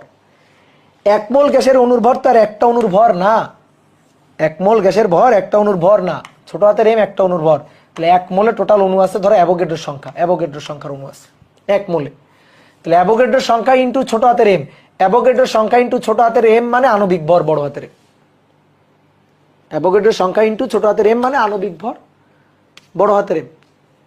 ঠিক আছে, এটা একটা অণুর ভর, আর এটা এবার অ্যাভোগাড্রোর সংখ্যার সমপরিমাণ অণুর ভর, তার মানে তো আণবিক ভর, তার মানে এটা তো আণবিক ভর। বুঝতে পারছো? তার মানে এটা আণবিক ভর। দেখো কিভাবে, বোর্ডে দেখো। দেখো 1 মোল গ্যাসের গতিশক্তি, তার মানে এখানে 1 মোলের ভর বসবে, যে ভরটা বসবে সেটা 1 মোলের ভর। এবার তুমি আমারে বলো 1 মোলের ভর মানে কি? ওই গ্যাসের কি আণবিক ভর না? ধরো 1 মোল অক্সিজেন 32 গ্রাম অক্সিজেন, 1 মোল নাইট্রোজেন 28 গ্রাম নাইট্রোজেন। তাহলে 1 মোল কোনো গ্যাস মানে তার আণবিক ভর। তাহলে এই যে এমটা, এটা কিন্তু মোট ভর না। এখন বলতে পারো ঠিক আছে ভাই, এটা তো মোট ভর লিখছিলেন আপনি, প্রথমে এটাতে মোট ভর লিখছিলাম না, ঠিক আছে মোটই ভর, 1 মোলের মোট ভর, তো 1 মোলের সেই মোট ভরটাকে আণবিক ভরই তো বলে। তাহলে হাফ মোট ভর আণবিক ভর C square bar equal to 3/2 RT। তাহলে 1 মোলের জন্য মোলার ভর আণবিক ভর, একটি অণুর জন্য একটি অণুর ভর। এবার 2 আর 2 কাটাকাটি করে দাও, তাহলে C square bar 3RT divided by বড় হাতের এম, দুই পাশে দুইটা ছোট্ট রুট চিহ্ন দিয়ে দাও। তাহলে অতএব সি আর এম এস এর আরো একটা সূত্র চলে আসবে, √3RT ডিভাইডেড বাই বড় হাতের এম। বুঝতে পারছো? খুবই সহজ, শেষ। তাহলে সূত্রের দেখো কতগুলো ডালপালা হইল, সূত্রের অনেকগুলো ডালপালা হইল। গ্যাসের অণুর বেগ বলতে এখন আমরা সিআরএমএস টাকেই বুঝবো। এবার আসো দেখি, সূত্রগুলো তো আমরা শিখলাম। দেখো গ্যাসের মূল গড় বর্গবেগের 3টা সূত্র, এই দুইটা তুমি ছোট হাতের কে দিয়ে লিখলে, বোল্টজম্যান কনস্ট্যান্ট দিয়ে লিখলে, নিচে ছোট হাতের কে না, বোল্টজম্যান কনস্ট্যান্ট দিয়ে লিখলে নিচে ছোট হাতের এম অর্থাৎ একটা অণুর ভর বসাবা। আর যদি মোলার গ্যাস কনস্ট্যান্ট দিয়ে লেখো তাহলে কিন্তু ভাই আণবিক ভর বসাবা।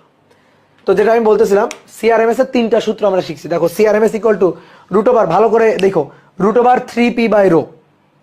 ঠিক আছে, √3p/ρ। তো খুব সহজ একটা এমসিকিউ কোশ্চেন তোমাকে দিব, ঠিক আছে, এটার অ্যান্সার করবা মূল গড় বর্গবেগেরই। তাহলে কোশ্চেন নম্বর 1 বলা হচ্ছে সমষ্ণ প্রক্রিয়ায়, সমষ্ণ প্রক্রিয়ায় একটি গ্যাসের চাপ দ্বিগুণ করা হলে, চাপ দ্বিগুণ করা হলে মূল গড়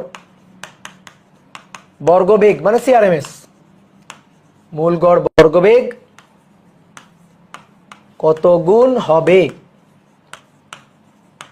খুবই সহজ, অপশন দিয়ে দিই না, √2 গুণ, 2 গুণ, 4 গুণ। দ্রুত বলবা দেখি কে আগে বলতে পারে। আর একটা কি দিব, ধরো নো চেঞ্জ দিলাম, নান বা নো চেঞ্জ এরকম দিলাম। বলো দ্রুত উত্তর বলো।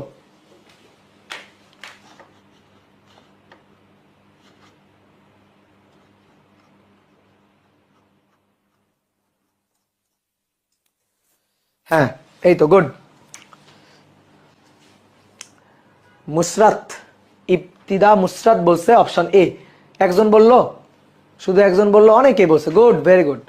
তাহলে √2 গুণ, হ্যাঁ খুব সুন্দর হয়েছে তোমাদের। দেখো এটা খুবই common, CRMS equal to √3p/ρ, একেবারে চোখের সামনে দেখা যাচ্ছে √3p/ρ। পি প্রেসার বলছে, প্রেসার দ্বিগুণ করলে, চাপ দ্বিগুণ করলে সিআরএমএস কত গুণ হবে? চাপ দ্বিগুণ করলে সিআরএমএস কত গুণ হবে? চাপের সাথে বর্গমূলের সমানুপাতিক সম্পর্ক। তাহলে চাপ যদি দ্বিগুণ করা হয় তাহলে সিআরএমএস চাপ দ্বিগুণ, 2 গুণ। তাহলে অতএব সিআরএমএস হবে √2 গুণ। ঠিক আছে, √p তো √2 গুণ। তাহলে অপশন এ, বুঝছো? অপশন এ, ঠিক আছে নাকি? না, অপশন এ না, option D, no change. Option D, no change, এটা হয়নি, ঠিক আছে, এটা ভুল, এটা ঠিক নেই, এই হিসাবটা গোজামিল হয়েছে। তাহলে option D, option D, option D, no change, ঠিক আছে, নো চেঞ্জ, কোনো পরিবর্তন হবে না। এই একজন তো বলছে, দেখি কে বলছে, ইকবাল বাড়ি বলছে no change, good, very good, no change, change হবে না। না কেন? কারণ সমষ্ণ প্রক্রিয়া, তাই। এই যে দেখো, সমষ্ণ প্রক্রিয়া, তাই, তাই কোনো চেঞ্জ হবে না। তো কিভাবে আসো দেখি, দেখো CRMS ইকুয়াল টু √3p/ρ আছে, কোনো সমস্যা নেই। তুমি পি কে দেখলা, রো কে দেখলা না? পি কে দেখলা, রো কে তো তোমার একটু দেখতে হবে। কোন একটা গ্যাসের উপর চাপ যদি দ্বিগুণ করে দেওয়া হয়, গ্যাসটা আরো ঘন হয়ে যাবে না? এটা তো কমন সেন্স। চাপ দ্বিগুণ, গ্যাসটা ঘন হয়ে যাবে, ঘনত্ব দ্বিগুণ হবে। তাহলে চাপ দ্বিগুণ, ঘনত্ব হবে দ্বিগুণ। চাপ দ্বিগুণ, ঘনত্ব দ্বিগুণ, উপর দ্বিগুণ, নিচে দ্বিগুণ, 2 গুণ 2 গুণ কাটাকাটি, নো চেঞ্জ। CRMS এর কোনো পরিবর্তন হবে না। এবার এত জোর দিয়ে আমি কিভাবে বলতেছি? হ্যাঁ, সমষ্ণ প্রক্রিয়ায় চাপ আর ঘনত্বের রেশিও ধ্রুব সংখ্যা। সমষ্ণ প্রক্রিয়ায় প্রেসার ডিভাইডেড বাই রো, ঘনত্ব কনস্ট্যান্ট থাকবে। কেমনে? দেখো কেমনে। PV equal to nRT।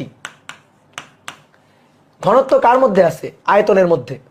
Rho equal to m/v, তাহলে v equal to m/ρ, m divided by rho, nRT। তাহলে একটা কাজ করো, p কে রাখি নিচে, রো কে রাখি, বাকি সবাইকে এখানে পাঠিয়ে দিলে nRT divided by m। n আর m এগুলো তো এমনি কনস্ট্যান্ট। n নির্দিষ্ট পরিমাণ মোল সংখ্যার gas constant, R molar gas constant, নির্দিষ্ট গ্যাসের ভর ছোট হাতের m, এটাও কনস্ট্যান্ট। এবার আসো টেম্পারেচার, টেম্পারেচার তাপমাত্রা, তাপমাত্রা টেম্পারেচার।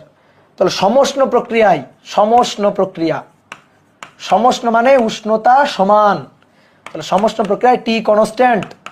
তাহলে ভাইয়া টি যদি কনস্ট্যান্ট হয়, তাহলে অতএব পি ডিভাইডেড বাই রো, এটা তো কনস্ট্যান্ট থাকবে, তাই না? তার মানে পি কে দ্বিগুণ করলে সমষ্ণ প্রক্রিয়ায় রো অবশ্যই দ্বিগুণ হবে, না হলে কনস্ট্যান্ট কিভাবে থাকে? চাপ দ্বিগুণ করলে ঘনত্ব দ্বিগুণ হবে, চাপ 3 গুণ করলে ঘনত্ব 3 গুণ হবে। তাহলে চাপকে কি করা হয়েছে? দ্বিগুণ। তো চাপকে দ্বিগুণ করা হলে ঘনত্ব কত হবে? দ্বিগুণ। তাহলে কোনো চেঞ্জ হবে না। তাহলে অতএব CRMS এটা নো চেঞ্জ, অপরিবর্তনীয় থাকবে, অপরিবর্তনীয়। এবার এখান থেকে অনেকে জিজ্ঞেস করতে পারো, ভাই তাহলে গ্যাসের CRMS কখন চেঞ্জ হবে? গ্যাসের CRMSটা চেঞ্জ হবেটা কখন? হবে টেম্পারেচারে পরিবর্তন করলে। সহজ কথা, একেবারে সহজ কথা, টেম্পারেচারের পরিবর্তন হলে CRMS এর পরিবর্তন হবে। দেখো তোমার আরেকটা সূত্র দিয়ে দেখাই। CRMS এর আমরা দুটো সূত্র শিখলাম, একটু আগেই শিখলাম। √3kT ডিভাইডেড বাই ছোট হাতের m, √3RT ডিভাইডেড বাই বড় হাতের m। তা এখন তুমি যে সূত্রে ফোকাস করো না কেন, 3 constant, k constant, 3 constant, molar gas constant, R constant, ছোট হাতের m বড় হাতের m, ছোট হাতের m একটা অণুর ভর, ওই গ্যাসের একটা অণুর ভর কনস্ট্যান্ট, বড় হাতের m আণবিক ভর, সেটাও তো ভাই কনস্ট্যান্ট। তাহলে CRMS একমাত্র তাপগতীয় চলক, টেম্পারেচারের উপর নির্ভরশীল। CRMS এটা একমাত্র তাপগতীয় চলক, টেম্পারেচারের উপর নির্ভরশীল, টেম্পারেচারের সাথে সমানুপাতিক সম্পর্কযুক্ত। বুঝতে পারছো? টেম্পারেচারের সাথে সমানুপাতিক সম্পর্কযুক্ত, বর্গমূলের সমানুপাতিক। তাপমাত্রার চেঞ্জ হলে CRMS এর চেঞ্জ হবে। এই যে খুবই ইম্পর্টেন্ট কথা। এইবার দেখো প্রশ্নে, দেখো কি বলছে, সমষ্ণ প্রক্রিয়ায়। তাহলে টি কনস্ট্যান্ট, তাহলে এইখান থেকেই তো আমরা বলতে পারি টি কনস্ট্যান্ট হলে, টি কনস্ট্যান্ট যদি হয়, তাহলে অতএব CRMS এটা নো চেঞ্জ, অপরিবর্তনীয়, অপরিবর্তনীয়। তাহলে শোনো, মাথায় রাখবা, CRMS is only function of temperature. CRMS এটা, CRMS is only function of temperature.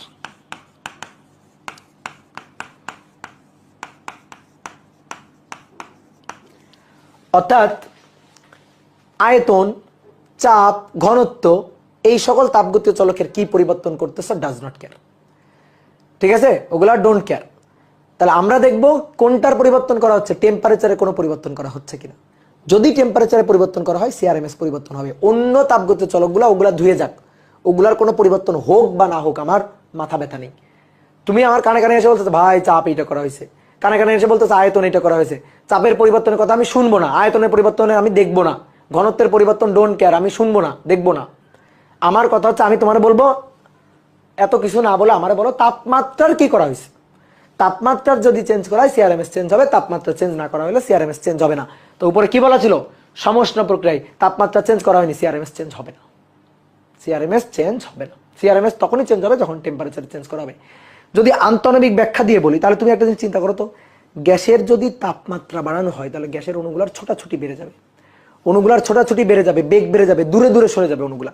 তো অণুগুলা যদি দূরে দূরে সরে যায়, ঠিক আছে, বেগ বেড়ে গেল, দূরে দূরে চলে গেল, তাহলে সিআরএমএস বাড়লো না। তাপমাত্রা বাড়লেই তো এটা বাড়বে, এটা তো জাস্ট কমন সেন্স, এমনি বোঝা যায়। কি ক্লিয়ার? তাহলে তুমি বলো এবার, দেখি এটার অ্যান্সার করবা। 2 নম্বর কি বলা হচ্ছে, বলা হচ্ছে সম আয়তন প্রক্রিয়ায়,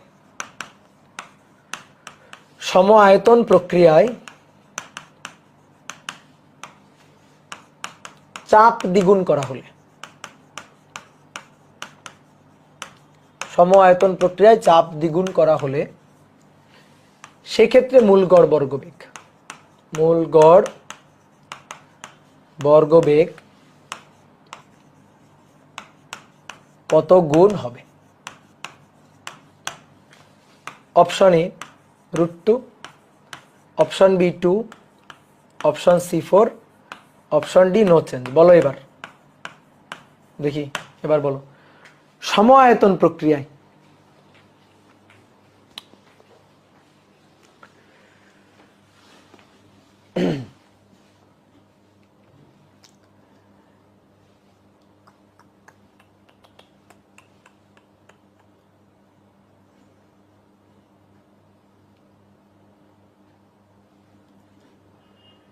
এবার অনেকে বলছে নো চেঞ্জ, আবার অনেকে বলছে এ।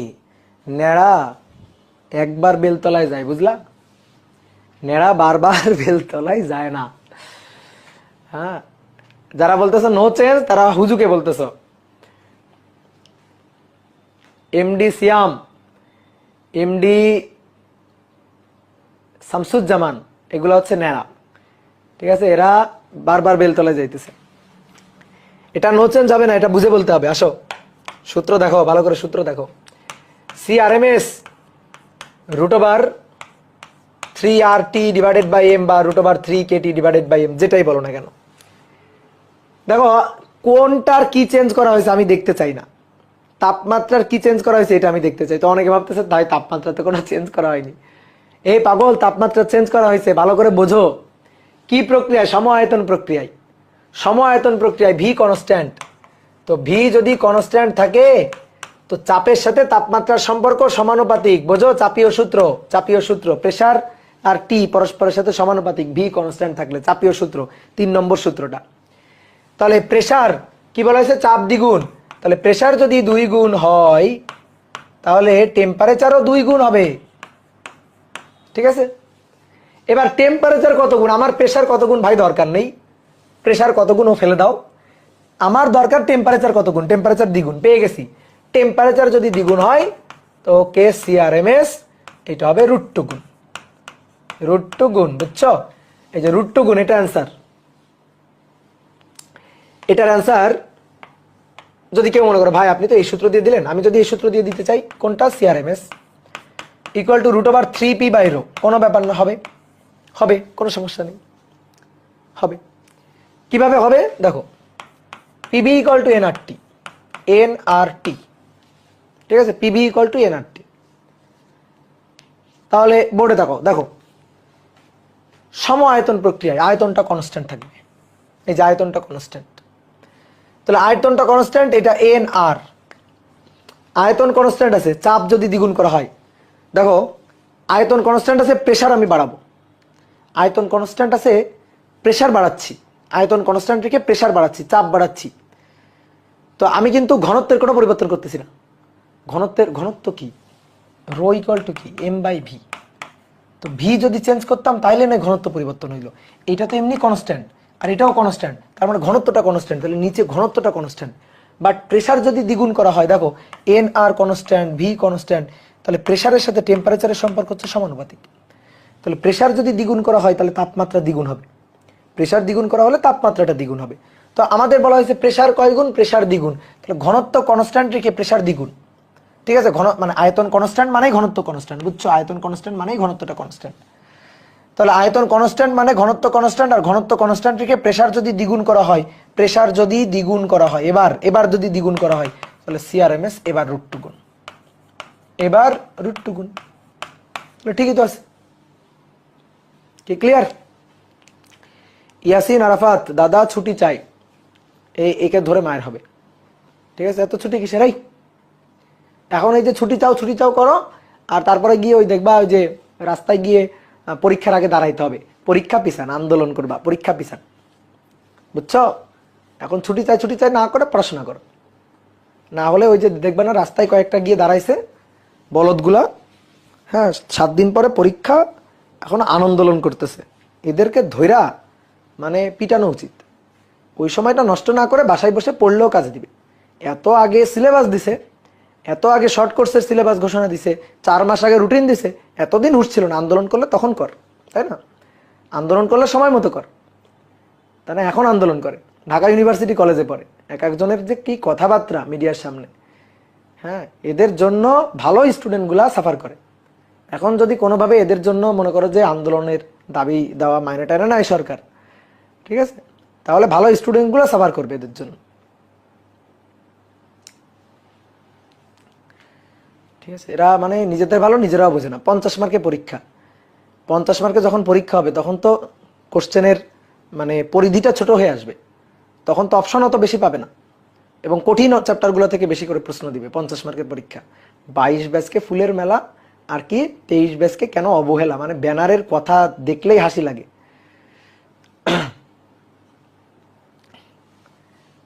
ওকে, ক্লিয়ার? তাহলে আসো এবার নেক্সট কোশ্চেনটা দেখি। নেক্সট 3 নম্বর কোশ্চেন বলা হচ্ছে কি জানো? সমষ্ণ প্রক্রিয়ায়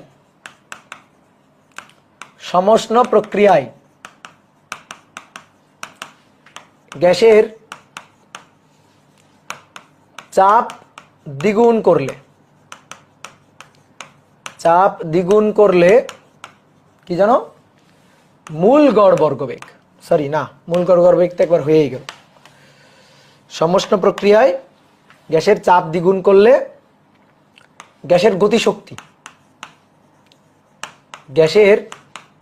গতিশক্তি কত গুণ হবে?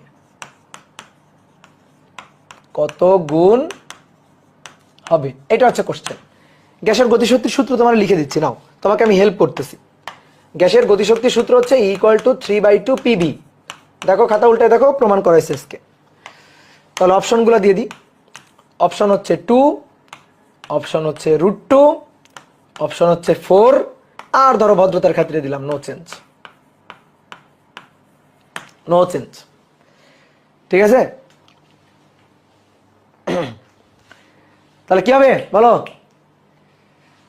এই যে আবারও এইটা আগে আনসার বলে দিছে যে ইফতিবা মুসরাত না কি জানো, নো চেঞ্জ। হ্যাঁ ঠিক আছে, এবার তাহলে ভালোই বলছো, নো চেঞ্জ। কেন নো চেঞ্জ? কেন? পি দ্বিগুণ করলে ই দ্বিগুণ হবে না? পি দ্বিগুণ করলে ই দ্বিগুণ হবে না বলো? পি যদি দ্বিগুণ করা হয়, পি দ্বিগুণ ই দ্বিগুণ হবে না? না, হবে না। কেন? ওই যে একই কথা, সমষ্ণ প্রক্রিয়া। তাহলে সমষ্ণ প্রক্রিয়া মানে টি কনস্ট্যান্ট। টি কনস্ট্যান্ট হলে বয়েলের সূত্র পিবি = কনস্ট্যান্ট, বা এভাবেও বলা যায় পিবি = এনআরটি। টি কনস্ট্যান্ট মানে এনআরটি, পুরো জিনিসটাই কনস্ট্যান্ট, ধ্রুবক। তাহলে পিভি ধ্রুবক, চাপ দ্বিগুণ করছে সমস্যা নেই, চাপ দ্বিগুণ করলে আয়তন অর্ধেক হয়ে যাবে। আলটিমেটলি পিভি কনস্ট্যান্ট থাকবে, ই একই থাকবে। তাহলে অতএব ই একই থাকবে, অপরিবর্তনীয় থাকবে, নো চেঞ্জ, কোনো পরিবর্তন হবে না। এটা অন্যভাবে বলা যায়, এই সূত্র দিয়ে তো বললাম। আবার কেউ চাইলে এটা দিয়েও বলতে পারে 3/2 পিভি = এনআরটি না, মানে গ্যাসের গতিশক্তির চেঞ্জ হবে কখন? একই কথা, গ্যাসের মূল গড় বর্গবেগ এবং গতিশক্তি চেঞ্জ হবে তখনই যখন টেম্পারেচারের চেঞ্জ হবে। 3 কনস্ট্যান্ট, 2 কনস্ট্যান্ট, মোল সংখ্যা কনস্ট্যান্ট, আর মোলার গ্যাস ধ্রুবক কনস্ট্যান্ট। তাহলে এখানে এই যে এগুলা সব কনস্ট্যান্ট, টেম্পারেচার এটাই একমাত্র তাপগতীয় চলক। তাহলে গ্যাসের গতিশক্তি আসলে টেম্পারেচারের উপর নির্ভরশীল এবং টেম্পারেচারের সাথে সমানুপাতিক সম্পর্কযুক্ত। টেম্পারেচার কনস্ট্যান্ট হলে উপরে লেখা আছে টেম্পারেচার কনস্ট্যান্ট, টেম্পারেচার যদি কনস্ট্যান্ট হয় তাহলে গ্যাসের গতিশক্তিও অপরিবর্তনীয় থাকবে, অপরিবর্তনীয় থাকবে। বুঝতে পারছো? অপরিবর্তনীয় থাকবে। কি ক্লিয়ার? তাহলে পারা যাবে না? বলো পারা যাবে কিনা? তাহলে এটার অ্যান্সার হবে নো চেঞ্জ।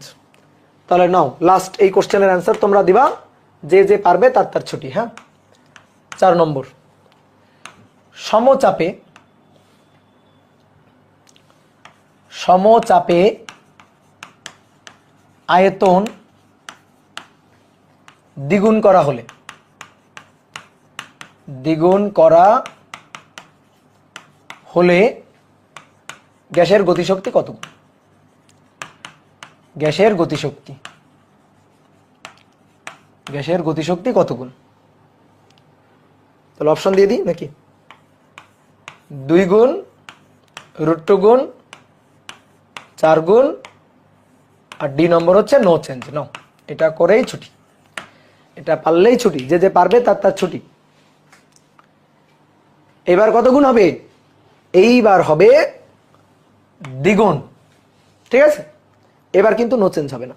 আসো আমি তোমার দুটো সূত্র দিয়ে দেখাই। তুমি গ্যাসের গতিশক্তির এই সূত্রটা লিখলা, ধরো 3/2 PV। এবার কি বলছে? সমচাপে আয়তন দ্বিগুণ, তাহলে চাপটারে গোল্লা দিয়ে দিলাম, আয়তন দ্বিগুণ, তাহলে এটা যদি 2 গুণ হয় তাহলে ইও 2 গুণ হবে। এই যে এটা যদি 2 গুণ হয় তাহলে ইটাও দ্বিগুণ হবে। ক্লিয়ার? আচ্ছা, কেউ যদি চাও যে না ভাই আমি এই সূত্র দিয়ে বলতে চাই না, আমি এই সূত্রটা দিয়ে বলতে চাই, = 3/2 nRT, এটা দিয়ে বলতে চাই, ওকে, কোনো সমস্যা নেই। এটা তো কনস্ট্যান্ট, তাহলে ই এর সাথে টি এর সম্পর্ক সমানুপাতিক, ই এর সাথে টি এর সম্পর্ক সমানুপাতিক, ই এর সাথে টি এর সম্পর্কটা সমানুপাতিক। বোর্ডে দেখো, দেখো ভালো করে, টি এর কোনো পরিবর্তন তো বলা নেই। টি এর পরিবর্তন বলা আছে? আছে, তুমি দেখতে পাচ্ছ না টি এর পরিবর্তন বলা আছে, সেটা বুঝতে পারতেছ না। কিভাবে টি এর পরিবর্তন বলা আছে দেখো,